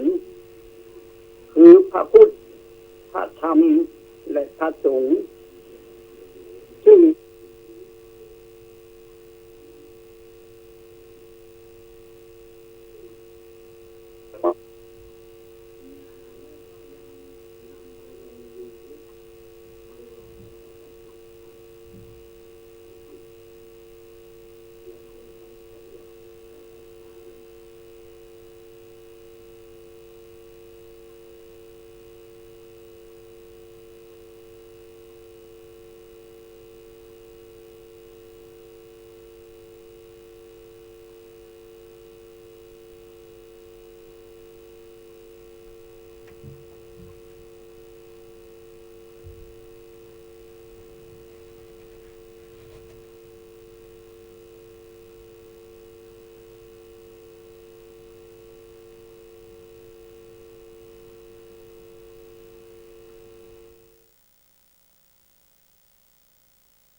ความเจริญในธรรมและความผาสุกทางจิตใจจงบังเกิดมีแด่สาธุชนญาติโยมท่านผู้สนใจไปในการฟังธรรมทุกท่านอันดับต่อจากนี้ไปขอเจริญพรฟังเสียงธรรมโดยหลวงปู่บุญปันปุญญธรรมโมสำนักวัดพระนอนแม่ปงตำบลแม่ปงอำเภอดอยสะเก็ดขอน้อมใจส่งเสียงธรรมสู่ห้องส่งสถานีวิทยุพระพุทธศาสนาแห่งชาติและสังคมขึ้นเพื่อการศึกษาและวัฒนธรรมระบบ FM 104.50 เมกะเฮิรตซ์ซึ่งตั้งอยู่วัดฝ่ายหินตำบลสุเทพอำเภอเมืองเชียงใหม่โดยมีท่านพระครูสมุขวิสุวัฒน์วรกิจโจเป็นผู้อำนวยการควบคุมเสียงตลอดเวลาก็ขอขอบคุณอนุโมทนาเป็นอย่างยิ่งมาณโอกาสนี้ธรรมะก่อนเข้านอนในคืนนี้ขอแสดงเรื่องวันแห่งความรักเดือนนี้เป็นวันแห่งความรักของหมู่เฮาชาวพุทธคือวันมาฆบูชาจะเวียนมาครบรอบ ในวันที่22นี้เนิ่นสถานญาติโยมทั้งหลายจึงตรงกับเดือน5เหนือติงเป็นเดือน3ของทางภาคกลางเดือน5เหนือของเฮาปีนี้คิดหุ่นเดียวเนอะปีนี้นะมันบ่มีอธิกรรมะถ้าปีใดวันมาฆะไปตรงกับเดือน6ติงนะมันจะมี12 หนเนอะญาติโยมปีนี้3 ปีไหนมันจะมีครั้งแต่ปีนี้คิดหุ่นเดียวซึ่งเป็นวันสำคัญในทางพระพุทธศาสนาหมู่เฮาชาวพุทธถือว่าเป็นวันแห่งความรักและวันที่น่าอัศจรรย์เป็นยิ่งนัก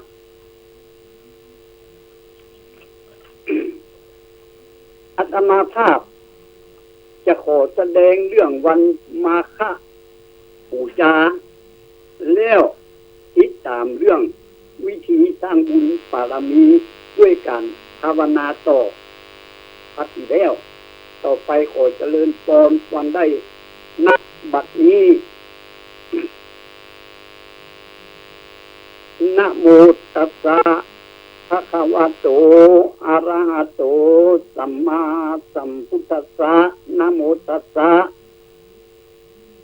ภะคะวะโตอะระหะโตสัมมาสัมพุทธัสสะนะโมตัสสะภะคะวะโตอะระหะโตสัมมาสัมพุทธัสสะสัพพะปาปัสสะอาการนังอุสรสูปัสสัมปทาสติตะปริโยธาปานังเอตังพุทธานะศาสนันติซึ่งวันที่22หน้านี้เป็นวันมาฆบูชาซึ่งนับว่าเป็นวันสำคัญอย่างยิ่งวันหนึ่งในทางพระพุทธศาสนาของเฮาอาตมาภาพยักแสดงพระธรรมเทศนามาเพื่อปลูกศรัทธาความเชื่อประสาทะความเลื่อมใสในพระพุทธคุณ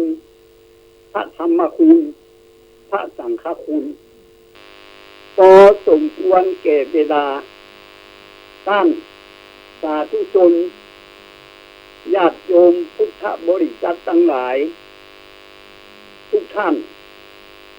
พระบรมศาสดาของเขาทั้งหลายมีพระประวัติพิเศษ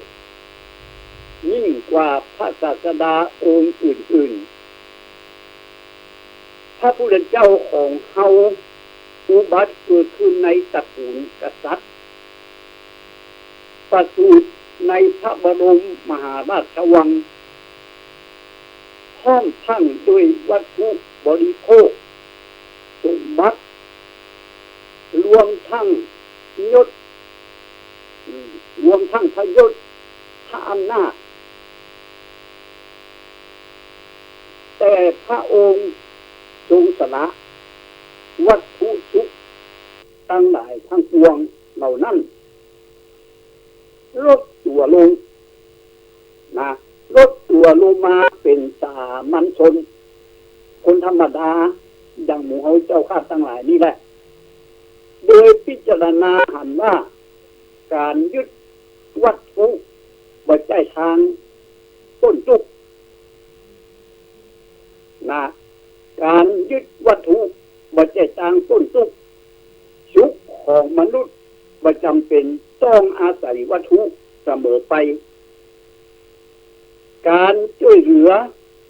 เพื่อมนุษย์มีความสุขนั่นคือการทำให้มนุษย์เหล่านั้น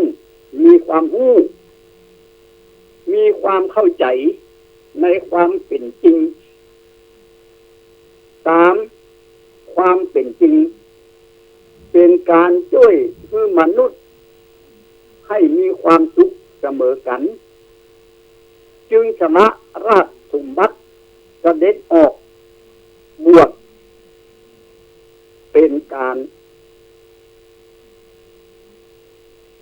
ยากอย่างยิ่งที่คุณสามัญชนธรรมดาอย่างเราจะทำได้พระพุทธองค์ทรงสละสิ่งที่พระองค์มีอยู่เพื่อดำรงชีวิตแบบคนบะหมี่นะตรงกันข้ามคนที่บะหมี่ดิ้นรนขวัญขวายเพื่ออยากจะมี เพราะฉะนั้นการเสียสละของพระองค์เพื่อประโยชน์และความสุขแก่มหาชนโดยแท้จริงเมื่อพระองค์ตรัสรู้แล้วประกาศพระศาสนาแล้วมีผู้ออกบวชประพฤติทำตามแล้วพระพุทธพระธรรมพระสงฆ์เกิดขึ้นครบแล้วได้มีมหัศจรรย์อยู่ที่อย่างเกิดขึ้นในคราวเดียวกันเรียกว่าจตุรงคสันนิบาตคือการประชุมพร้อมด้วยองค์สี่คือพระอรหันต์จำนวน1,250 รูปต่อดีได้มาประชุมพร้อมกันณเวฬุวันมหาวิหารเพื่อเฝ้าพระผู้มีพระภาคเจ้าโดยบ่ได้นัดหมายกันมาก่อนนะคนเฮาทุกวันเนี่ยทั้งที่นัดกันแล้วออกบัตรแล้วออกหนังสือแล้วเรียนเชิญแล้วว่ามีการประชุมเนื้อประจำเดือนประจำปีในวันนั้นวันนี้เวลาเท่านั้นเท่านี้วิทยุก็ประกาศแล้วหนังสือพิมพ์ก็ลงข่าวคือแล้วติดต่อกันนัดหมายกันทุกทางเวลาประชุมกันจริงๆเนี่ยมาท่องบ่มาท่องมาบ่ตรงเวลาท่องบ่ครบจำนวนท่องนะจึงจำเป็นต้องเขียนไปในระเบียบการว่าถ้ามาประชุมบ่ครบจำนวนบ่ถือว่าเป็นองค์ประชุมต้องมีจำนวนเท่านั้นเท่านี้จึงถือเป็นองค์ประชุมได้มีค่าพาหนะมีประโยชน์บ่ได้ประโยชน์มีประโยชน์ได้ประโยชน์จากการประชุมเขาก็ยังขาดการประชุมกันเสมอแต่พระอรหันต์1,250 รูปเนี่ยบ่ขาดบ่เกินกว่านั้นต่างคนต่างอยู่คนละทิศละทางบ่ได้นัดหมายกันเดินทางมาเฝ้าพระพุทธเจ้าเหมือนกันจึงถือว่าเป็นอัศจรรย์องค์ที่หนึ่งนะพระอรหันต์เหล่านั้นน่ะล้วนแต่เป็นเอหิภิกขุคือได้บวชเฉพาะพระพักตร์ของพระผู้มีพระภาคเจ้าเหมือนกันหมดเหมือนลูกก็เดียวกันมาชุมนุมกันอย่างพร้อมเพรียงย่อมทำให้พ่อบิดามีความปราบปลื้มปีติยินดีปกติครอบครัวหนึ่งเนี่ยมีลูก5-6 คนด้วยกันออกบ้านออกไปเป็นเรือนแล้วจะมาพบคุณพ่อเนี่ยท่อนหน้าท่อนตากันเนี่ยยากมากนาญาติโยมคนหนึ่งมาคนหนึ่งบ่มาแต่พระพุทธเจ้าเหมือนพ่อเรียกพุทธบิดา ภิกขุทั้งหลายจำนวนหลายหมื่นหลายแสนเหมือนลูกเรียกพุทธบุตรลูกมีจำนวนตั้ง1,250องค์เนี่ยมาเข้าในคราวเดียวกันโดยบ่ได้นัดหมายจึงเป็นอัศจรรย์องค์ที่สองนะญาติโยมท่านผู้ฟังทั้งหลายประวัติของพระพุทธเจ้าบ่ใช่นิยายที่เขียนกันขึ้นเล่นๆตามใจชอบมีหลักฐานประวัติศาสตร์ภูมิศาสตร์และโบราณนวัตถุยืนยันรับสมอ้างทุกตอนเขาจะพบว่าพระพุทธเจ้าของเขาเป็นผู้ประเสริฐจริงๆวิเศษจริงๆวันประสูติวันตรัสรู้วันแรกแสดงธรรมจักรวางรากฐานวันเสด็จดับขันธ์ปรินิพพานหรือที่เฮาเรียกว่าวันสำคัญที่เกี่ยวกับพระองค์จะต้องตรงกับวันเดือนเพ็ญนะญาติโยมท่านผู้ฟังทั้งหลายคือวันที่มีพระจันทร์เต็มดวงคือวันประสูติวันตรัสรู้วันเสด็จดับขันธ์ปรินิพพานทั้งสามการเนี่ยตรงกับวันเดือนเพ็ญเดือน6ใต้เดือน6ของทางภาคกลางและเดือน8ของทางเหนือนะเรียกว่าวันวิสาขบูชานั่นนะส่วนวันแสดงปฐมเทศนาเป็นวันเพ็ญเดือน8คือวันที่พระอรหันต์1,250 รูปเป็นวันเดือน5เดือนเนี่ย1,250 รูปมาชุมนุมกันก็ตรงกับวันเพ็ญเดือน3ของทางภาคกลางเนาะเป็นเดือน5เหนือของเขาไปเลยเนี่ยปกติปีหนึ่งจะมีวันเดือนเต็งอยู่12วันเท่านั้นนะญาติโยมท่านผู้ฟังทั้งหลายพระจันทร์แม้จะเป็นดาวเคราะห์ลอยอยู่บนฟ้าแต่ก็มีความสัมพันธ์เกี่ยวข้องกับชีวิตมนุษย์เหมือนกันรวมทั้งพืชพันธุ์ธัญญาหารแม่น้ำลำคลองในโลกนี่ที่เขาพูดกันเสมอว่าข้างขึ้นข้างแดนวันที่พระจันทร์เต็มดวงจิตใจของมนุษย์และสัตว์ก็เบิกบานแจ่มชื่นดอกไม้พันไม่เบ่งบานพระอรหันต์1,250 รูปมาชุมนุมกันเหลืองอารามเต็มเท่าวิหารเวรุวันในวันเพ็ญเดือน3เดือน3ของทางภาคกลางนะแต่เดือน5ของเอาไปเดี๋ยวนี้จึงเป็นองค์อัศจรรย์องค์ที่3และวันนั้นเองพระพุทธเจ้าของเฮาทรงตัดสินพระไทยกำหนดวางรากฐานพระพุทธศาสนา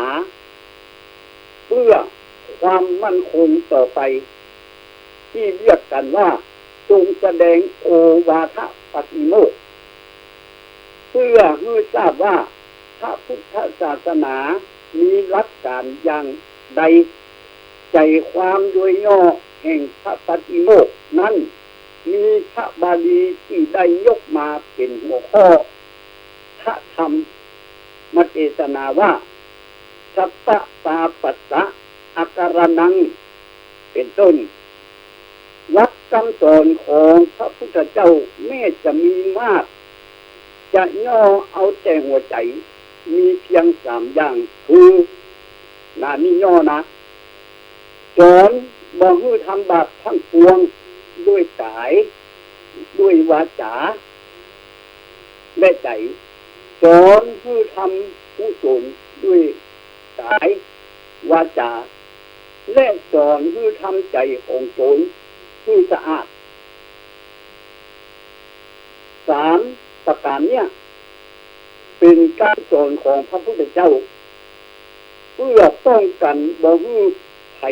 บิดเบือนคำสอนของพระองค์จึงทรงวางหลักไว้เช่นนี้เหตุที่พระพุทธเจ้าทรงวางหลักไว้เช่นนี้เพราะในยุคสมัยนั้นคนเข้าใจกันว่าความทุกข์ความทุกข์ของมนุษย์เนื่องมาจากปัจจัยภายนอกเช่นเชื่อว่ามีพระผู้เป็นเจ้าซึ่งเป็นผู้ศักดิ์สิทธิ์เป็นผู้ยึดยื่นสุขทุกข์คือถ้าต้องการต้นบาปต้องอ้อนวอนบวงสรวงต้องล้างบาปลอยบาปแต่พระพุทธเจ้าทรงสอนว่าบาปของมนุษย์เกิดมีเพราะมนุษย์เป็นผู้ทำบาปเองนะญาติโยมต่างฟังทั้งหลายสั่งสมบาปเองทำบาปเองถ้าต้องการหมดบาปต้นบาปต้องเว้นจากการทำบาปทั้งปวงเมื่อบ่ได้ทำบาปแล้วบาปก็บ่เกิดนะบาปก็บ่มีอันนี้ว่าอย่างสั้นๆนะส่วนบุญกุศลตามลัทธิอื่นๆก็ต้องอาศัยภายนอกเช่นถ้าอยากไปสวรรค์ต้องอ้อนวอนเนี่ยบวงสรวงพระเจ้านี่ไม่ใช่เฉพาะคนในยุคนั้นเท่านั้นนะแม้แต่ในสมัยเนี่ยยุคนี้ก็ยังมีมนุษย์เช่นนี้เหลืออยู่นะญาติโยมท่านผู้ฟังทั้งหลายฉะนั้นพระพุทธเจ้าตรัสจึงว่าถ้าอยากได้บุญจงทำบุญด้วยตนเองคือประพฤติกายคือสุจริตวจีก็คือสุจริตด้วยตัวเองนะทำให้มันดีพูดให้มันดีการ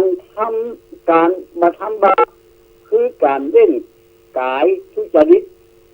นะวจีสุจริตนี่ต้องเล่นการทำบุญคือการประพฤติกายสุจริตวจีก็สุจริตซึ่งเป็นเรื่องของคนเฮาโดยเฉพาะเขาทำให้มันถูกทางถูกที่ถูกเวลาถูกเรื่องและทำด้วยตัวของเขาเองพระพุทธศาสนาบ่ได้บังเอิญนะบ่มีอันหยังเป็นข้อที่รับกำบังเป็นคำสอนที่เปิดเผยนะบ่สงวนลิขสิทธิ์ว่าทำข้อนี้พระครูนั่นเจ้านั่นเจ้าคุณเจ้านั่นหลวงปู่เจ้านั่นจะเรียนได้รู้ได้คนอื่นเรียนบ่ได้สอนบ่ได้บ่เป็นเช่นนั้นนะญาติโยมท่านผู้ฟังทั้งหลายเหมือนกับน้ำห้อนไผ่ก็ต้มได้คือมันห้อนนะถ้าทำให้มันถูกเรื่องนะต่อไปข้อที่3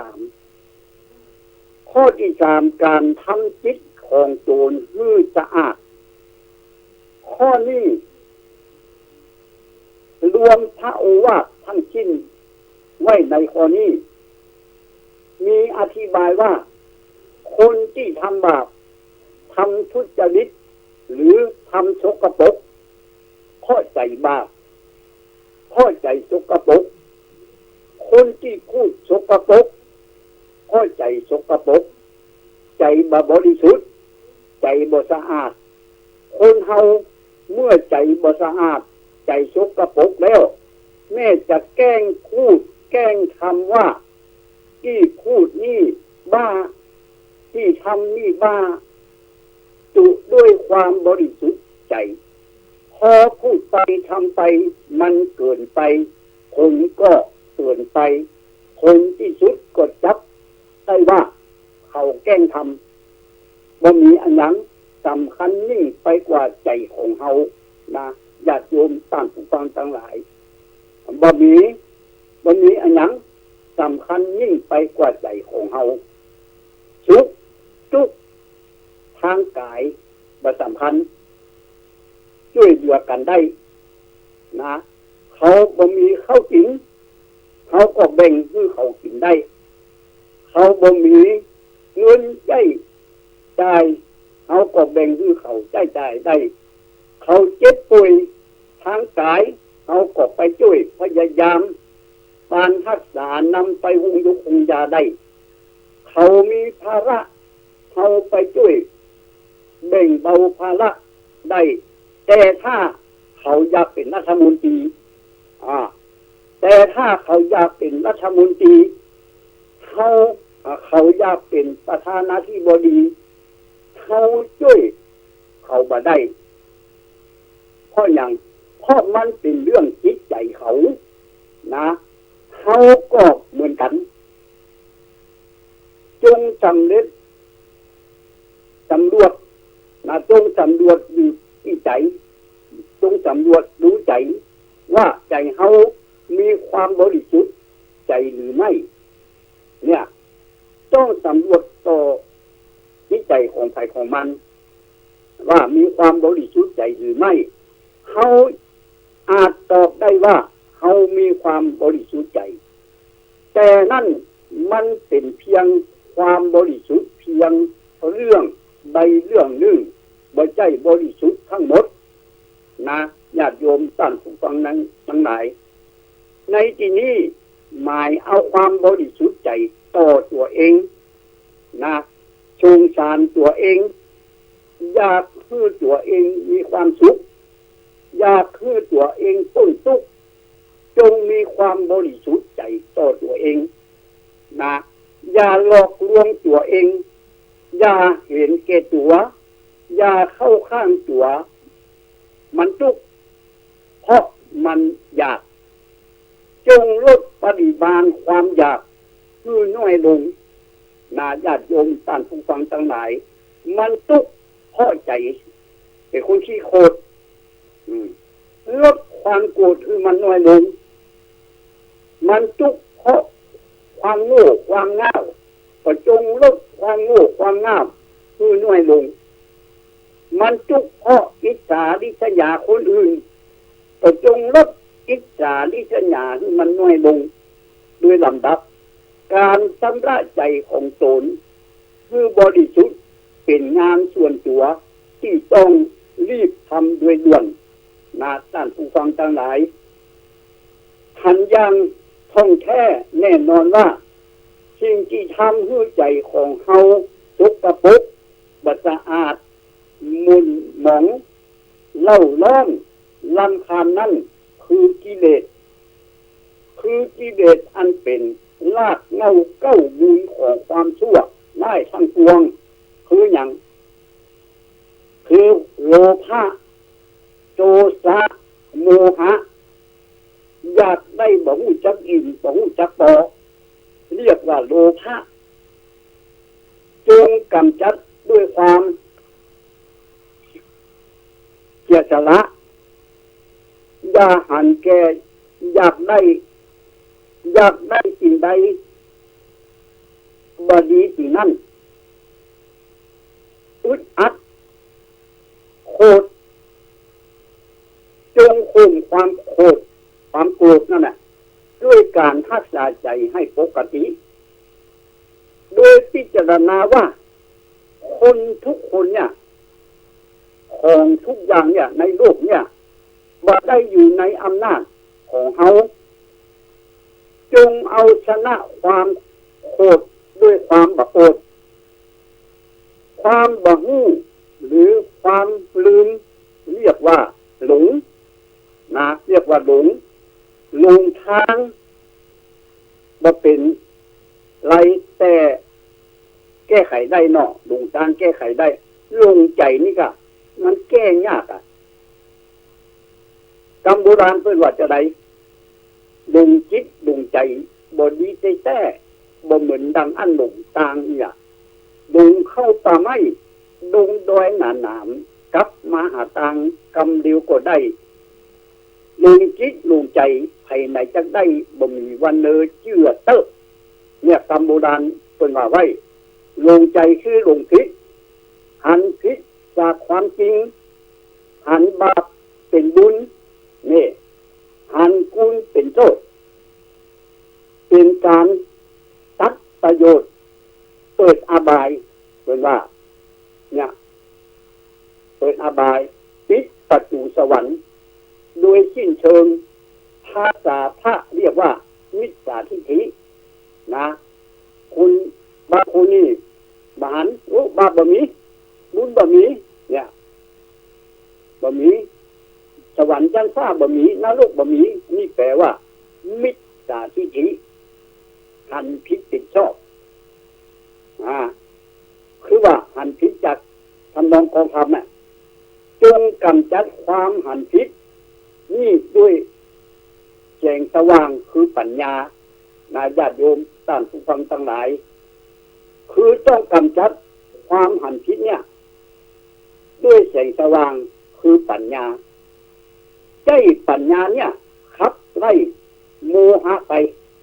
นะคือหันทุกอย่าง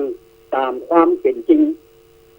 เมื่อหันทุกอย่างตามความเป็นจริงแล้วความยึดความคิดความอยากอันเป็นสมุทัยเหตุให้เกิดความทุกข์ความเศร้าหมองก็หมดไปญาติโยมท่านผู้ฟังทั้งหลายจิตใจของเฮาก็จะผ่องใสเป็นสุขสงบการทำจิตคือบริสุทธิ์ก้อยเป็นก้อยไปนะทำเป็นขั้นเป็นตอนไปถอนความเห็นผิดออกทีละเล็กละน้อยทีละเรื่องสองเรื่องนะท่านจึงแบ่งขั้นของวิมุตติว่ามี3ขั้นคือต้นได้ชั่วคราวนึงนะต้นโดยสะกดไว้นึงต้นโดยเด็ดขาดนึงและแบ่งขั้นตอนของการบรรลุธรรมไว้ถึงที่คือโสดาสกิทาคาอนาคาและพระอรหันต์การเป็นพระอรหันต์คือเป็นผู้บริสุทธิ์ทางใจนะมีใจผ่องใสบ่มัวมองด้วยปัจจัยภายนอกด้วยลาภยศสรรเสริญสุขและบ่คุณมัวเพราะปัจจัยภายในคืออกุศลนะรวมทั้งชาติชราพยาธิมรณะโศกปริเทวะทุกข์โทมนัสเพราะฉะนั้นพระอรหันต์ก็คือพระที่ได้ปฏิบัติตามคำสอนของพระพุทธเจ้ามาแล้ว3ขั้นคือละความประพฤติชั่วทางกายทางวาจาได้ทั้งหมดมาทำบาปทั้งปวงบำเพ็ญกุศลคือประพฤติสุจริตทางกายทางวาจาและมีใจสะอาดบริสุทธิ์ผู้ใดมาปฏิบัติตามคำสั่งสอนของพระพุทธเจ้าดังที่ได้กล่าวมาอย่างใดอย่างหนึ่งตอนหนึ่งคือทั้ง3อย่าง3ตอนผู้นั่นได้ชื่อว่าบูชาพระพุทธเจ้าด้วยปฏิบัติบูชาคือปฏิบัติตามได้วิมุตติเป็นอานิสงส์เมื่อวันสำคัญเช่นนี้ได้เวียนมาบรรจบครบรอบ1 ปีมีหนหนึ่งเช่นนี้เขาทั้งหลายจงพากันมาจัดการบูชาพระรัตนตรัยด้วยการสักการะอามิสเป็นอามิสบูชาก็เพื่อจะอาราธนาคุณของพระรัตนตรัยเจ้า3ประการเนี่ยมาใส่ไว้ในใจขับไล่ความชั่วร้ายความสกปรกความเห็นแก่ตัว ความมัวหมองทั้งปวงให้ออกไป เพื่อชำระใจของตนให้บริสุทธิ์ผ่องใสเป็นการชั่วขั้นชั่วคราวคมไว้บะห้องละได้ถาวรเด็ดขาดห้องสามวาสนาปาบามีและขันธิวิญญาของตนได้ที่ว่าเขาทำหน้าที่ของสาวกครบถ้วนแล้วเป็นการสร้างความมั่นคงให้แก่ตัวเองและพระศาสนาด้วยนะท่านผู้ฟังทั้งหลายเป็นปฏิบัติบูชานับได้ว่าบูชาพระพุทธเจ้าด้วยการบูชาอันสูงสุดถูกตามพระบาลีที่ยกเป็นอุเทศเบื้องต้นว่าสัพพปาปัสสะอาการนังพุทธละสุปสัมปตาสัจจิจะปริโยทปานังเอตังพุทธานะศาสนังนะเทศนาปริโยสาเนในอวสานแห่งพระธรรมเทศนาเรื่องวันมาฆบูชาก็พอสมควรแก่เวลาก่อนต่อไปจะขอต่อเรื่องการสร้างบุญการสร้างบุญบารมีสมเด็จพระญาณสังวรสมเด็จพระสังฆราชมหาสังฆปริญญานายกเนี่ยพูดได้ว่าไว้ว่าการทำบุญเนี่ยคือการรักษาศีลภาวนาสามอย่างเนี่ยเรียกว่าบุญกิริยาวัตถุสามประเด็นนี้จะขอมาอู้ต่อวันพักอีกแล้วเรื่องการภาวนาการเจริญภาวนานั้นเป็นการสร้างบุญบารมีที่สูงที่สุดและยิ่งใหญ่ที่สุดในพระพุทธศาสนานะจัดว่าเป็นแก่นแท้และสูงกว่าฝ่ายหินมากนักการเจริญภาวนานั้นมีอยู่สองอย่างนะคือหนึ่งสมถภาวนาการทำสมาธินะสองวิปัสสนาภาวนาคือการเจริญปัญญานะเนี่ย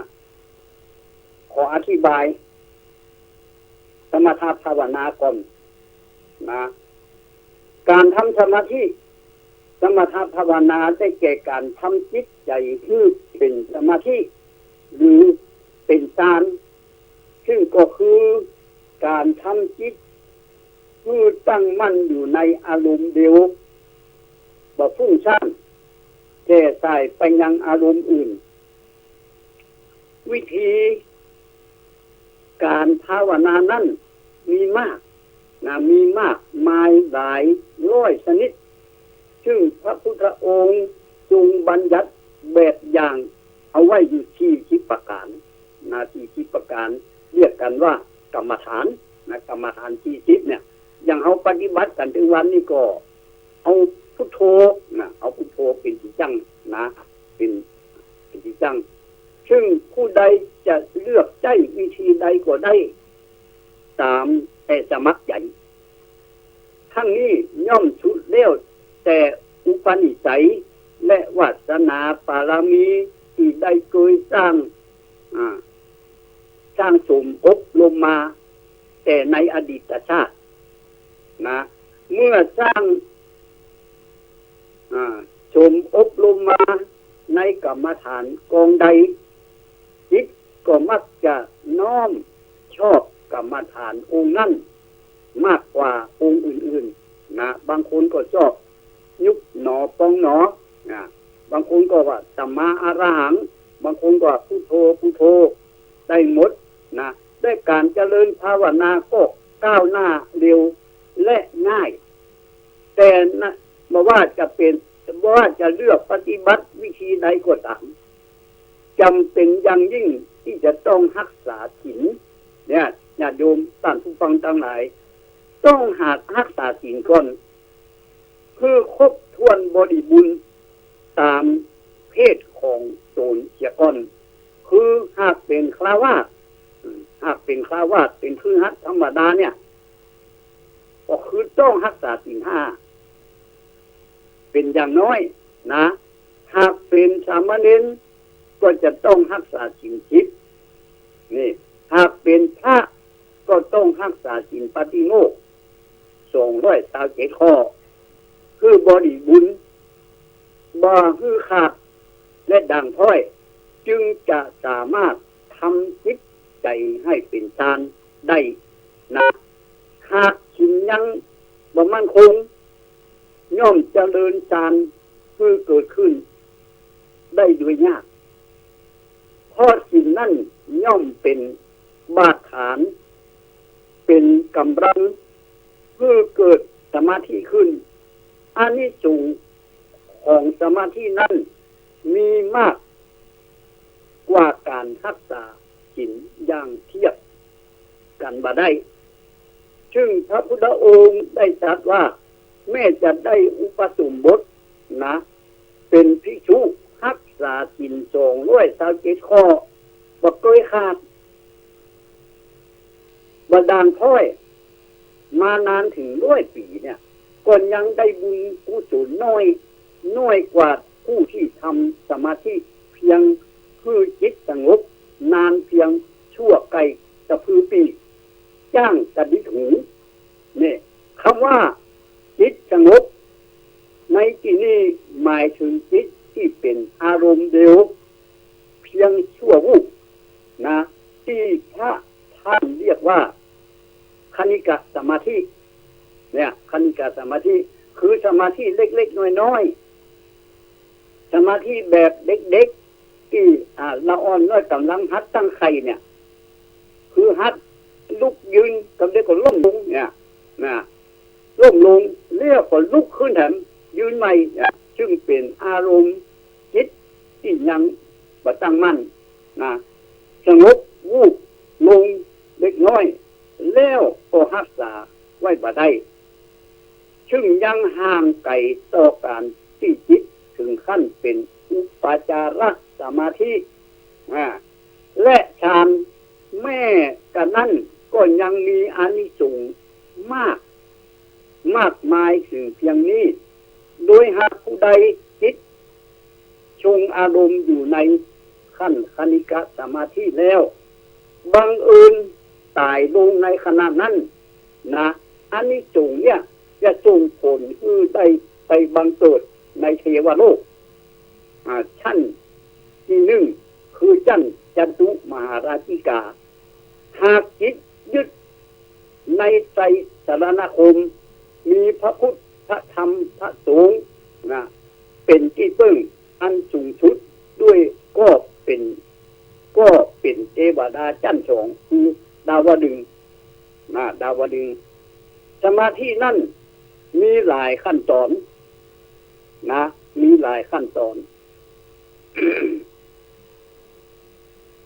ระยะถอนระยะก่อนที่จะเป็นฌานเนี่ยอัปปมาณสมาธิเนี่ยก็คือคณิกะสมาธิและอุปจารสมาธิซึ่งอานิสงส์ให้ไปบังเกิดในเทวโลกเทวโลก6ชั้นเนี่ยของเทวดาชั้นเทวดา6ชั้นยังมาถึงขั้นพรหมโลกสมาธิในระดับอัปปมาณสมาธิหรือฌานนั่นมีรูปฌานรูปฌานทีและอรูปฌานทีซึ่งล้วนแต่ส่งผลเพื่อไปบังเกิดในพรหมโลกจั้นแต่จะเป็นจั้นใดย่อมสุดแล้วแต่ความละเอียดประณีตของกำลังฌานที่ได้เว้นแต่พรหมโลกจั้นสุทาวาสคือจั้นที่12ถึง16ซึ่งเป็นที่เกิด มีบุคคลโดยเฉพาะลูกฌานจงผลให้บังเกิดในพรหมโลกชั้น1ถึงชั้น3ชุดแล้วแต่ความละเอียดปานนี้ของกำลังฌานส่วนอรูปฌานที่เรียกว่าเนวสัญญานาสัญญาญาตนะนั่นจงผลให้บังเกิดในพรหมโลกชั้นสูงสุดคือชั้นที่ดาวจึงมีอายุยืนยาวถึง 84,000 มหากัปเรียกกันว่านิพพานพรหมคือนานเทียจนเกือบหาเวลาเริ่มต้นจะสิ้นสุดบ่ได้จนเป็นที่เข้าใจกันว่าเป็นนิพพานนะเป็นนิพพาน การทำสมาธิเป็นการสร้างบุญกุศลที่ยิ่งใหญ่ลงทุนน้อยที่สุดเพราะบ่ได้เสียเงินน่ะบ่ได้เสียเงินเสียทองอย่างเสียอย่างบ่ได้เหนื่อยยากต้องแบกหามแต่อย่างใดเพียงแต่คอยเพียรระวังรักษาสติตัวสติเนี่ยสำคัญคุ้มครองจิตใจบ่ให้แช่ตายไปสู่อารมณ์อื่นๆโดยให้ตั้งมั่นอยู่ในอารมณ์เดียวเท่านั้นการทำทานเสียอีกยังต้องเสียเงินเสียทองการสร้างโบสถ์สร้างวิหารศาลาโรงธรรมยังต้องเสียทรัพย์และเสียเงินและบางทีก็ต้องเข้าช่วยแบกหามเหนื่อยกายแต่ก็ได้บุญน้อยกว่าการทำสมาธิอย่างที่เทียบกันบ่ได้นะท่านผู้ฟังทั้งหลายอย่างใดก็ดีการเจริญสมถะภาวนาหรือสมาธินั่นแม้จะได้บุญอานิสงส์มากมายมหาศาลอย่างใดก็ยังบ่ใจบุญกุศลที่สูงสุดยอดในพระพุทธศาสนาเด้อหากจะเปรียบกับต้นไม้ก็เป็นเพียงเนื้อไม้เท่านั้นนะการเจริญวิปัสสนาการเจริญปัญญาจึงจะเป็นการสร้างบุญกุศลที่สูงสุดยอดในพระพุทธศาสนาหากจะเปรียบก็เป็นแก่นไม้โดยแท้นะญาติโยมท่านผู้ฟังทั้งหลายที่ได้อู้มาถึงขั้นนี้แล้วก็พอสมควรแก่เวลาก่อนเนาะญาติโยมท่านผู้ฟังทั้งหลายเมื่อสงสัยจะโทรมาอู้มาถามอย่างใดก็โทรมาหลังไมค์เนาะหลังไมค์083-570-3685มาอูมาจามาสนทนาหรือว่ามาเป็นกำลังใจก็เจริญพรเนอต่อไปก็ขอรับพรกับตุลุงสัพพะพุทธานุภาเวนะสัพพะธัมมานุภาเวนะสัพพะสังฆานุภาเวนะด้วยอานุภาพของพระพุทธเจ้าทั้งปวงด้วยอานุภาพของพระธรรมทั้งปวงด้วยอานุภาพของพระสงฆ์ทั้งปวงศรัทธาโสถีพระวันตุเตขอท่านทั้งหลายท่านผู้ฟังทั้งหลายจงเป็นสุขเถิดสาธุจัตตารุธรรมาวัฏันติอายุวันโดสุขังพระบาง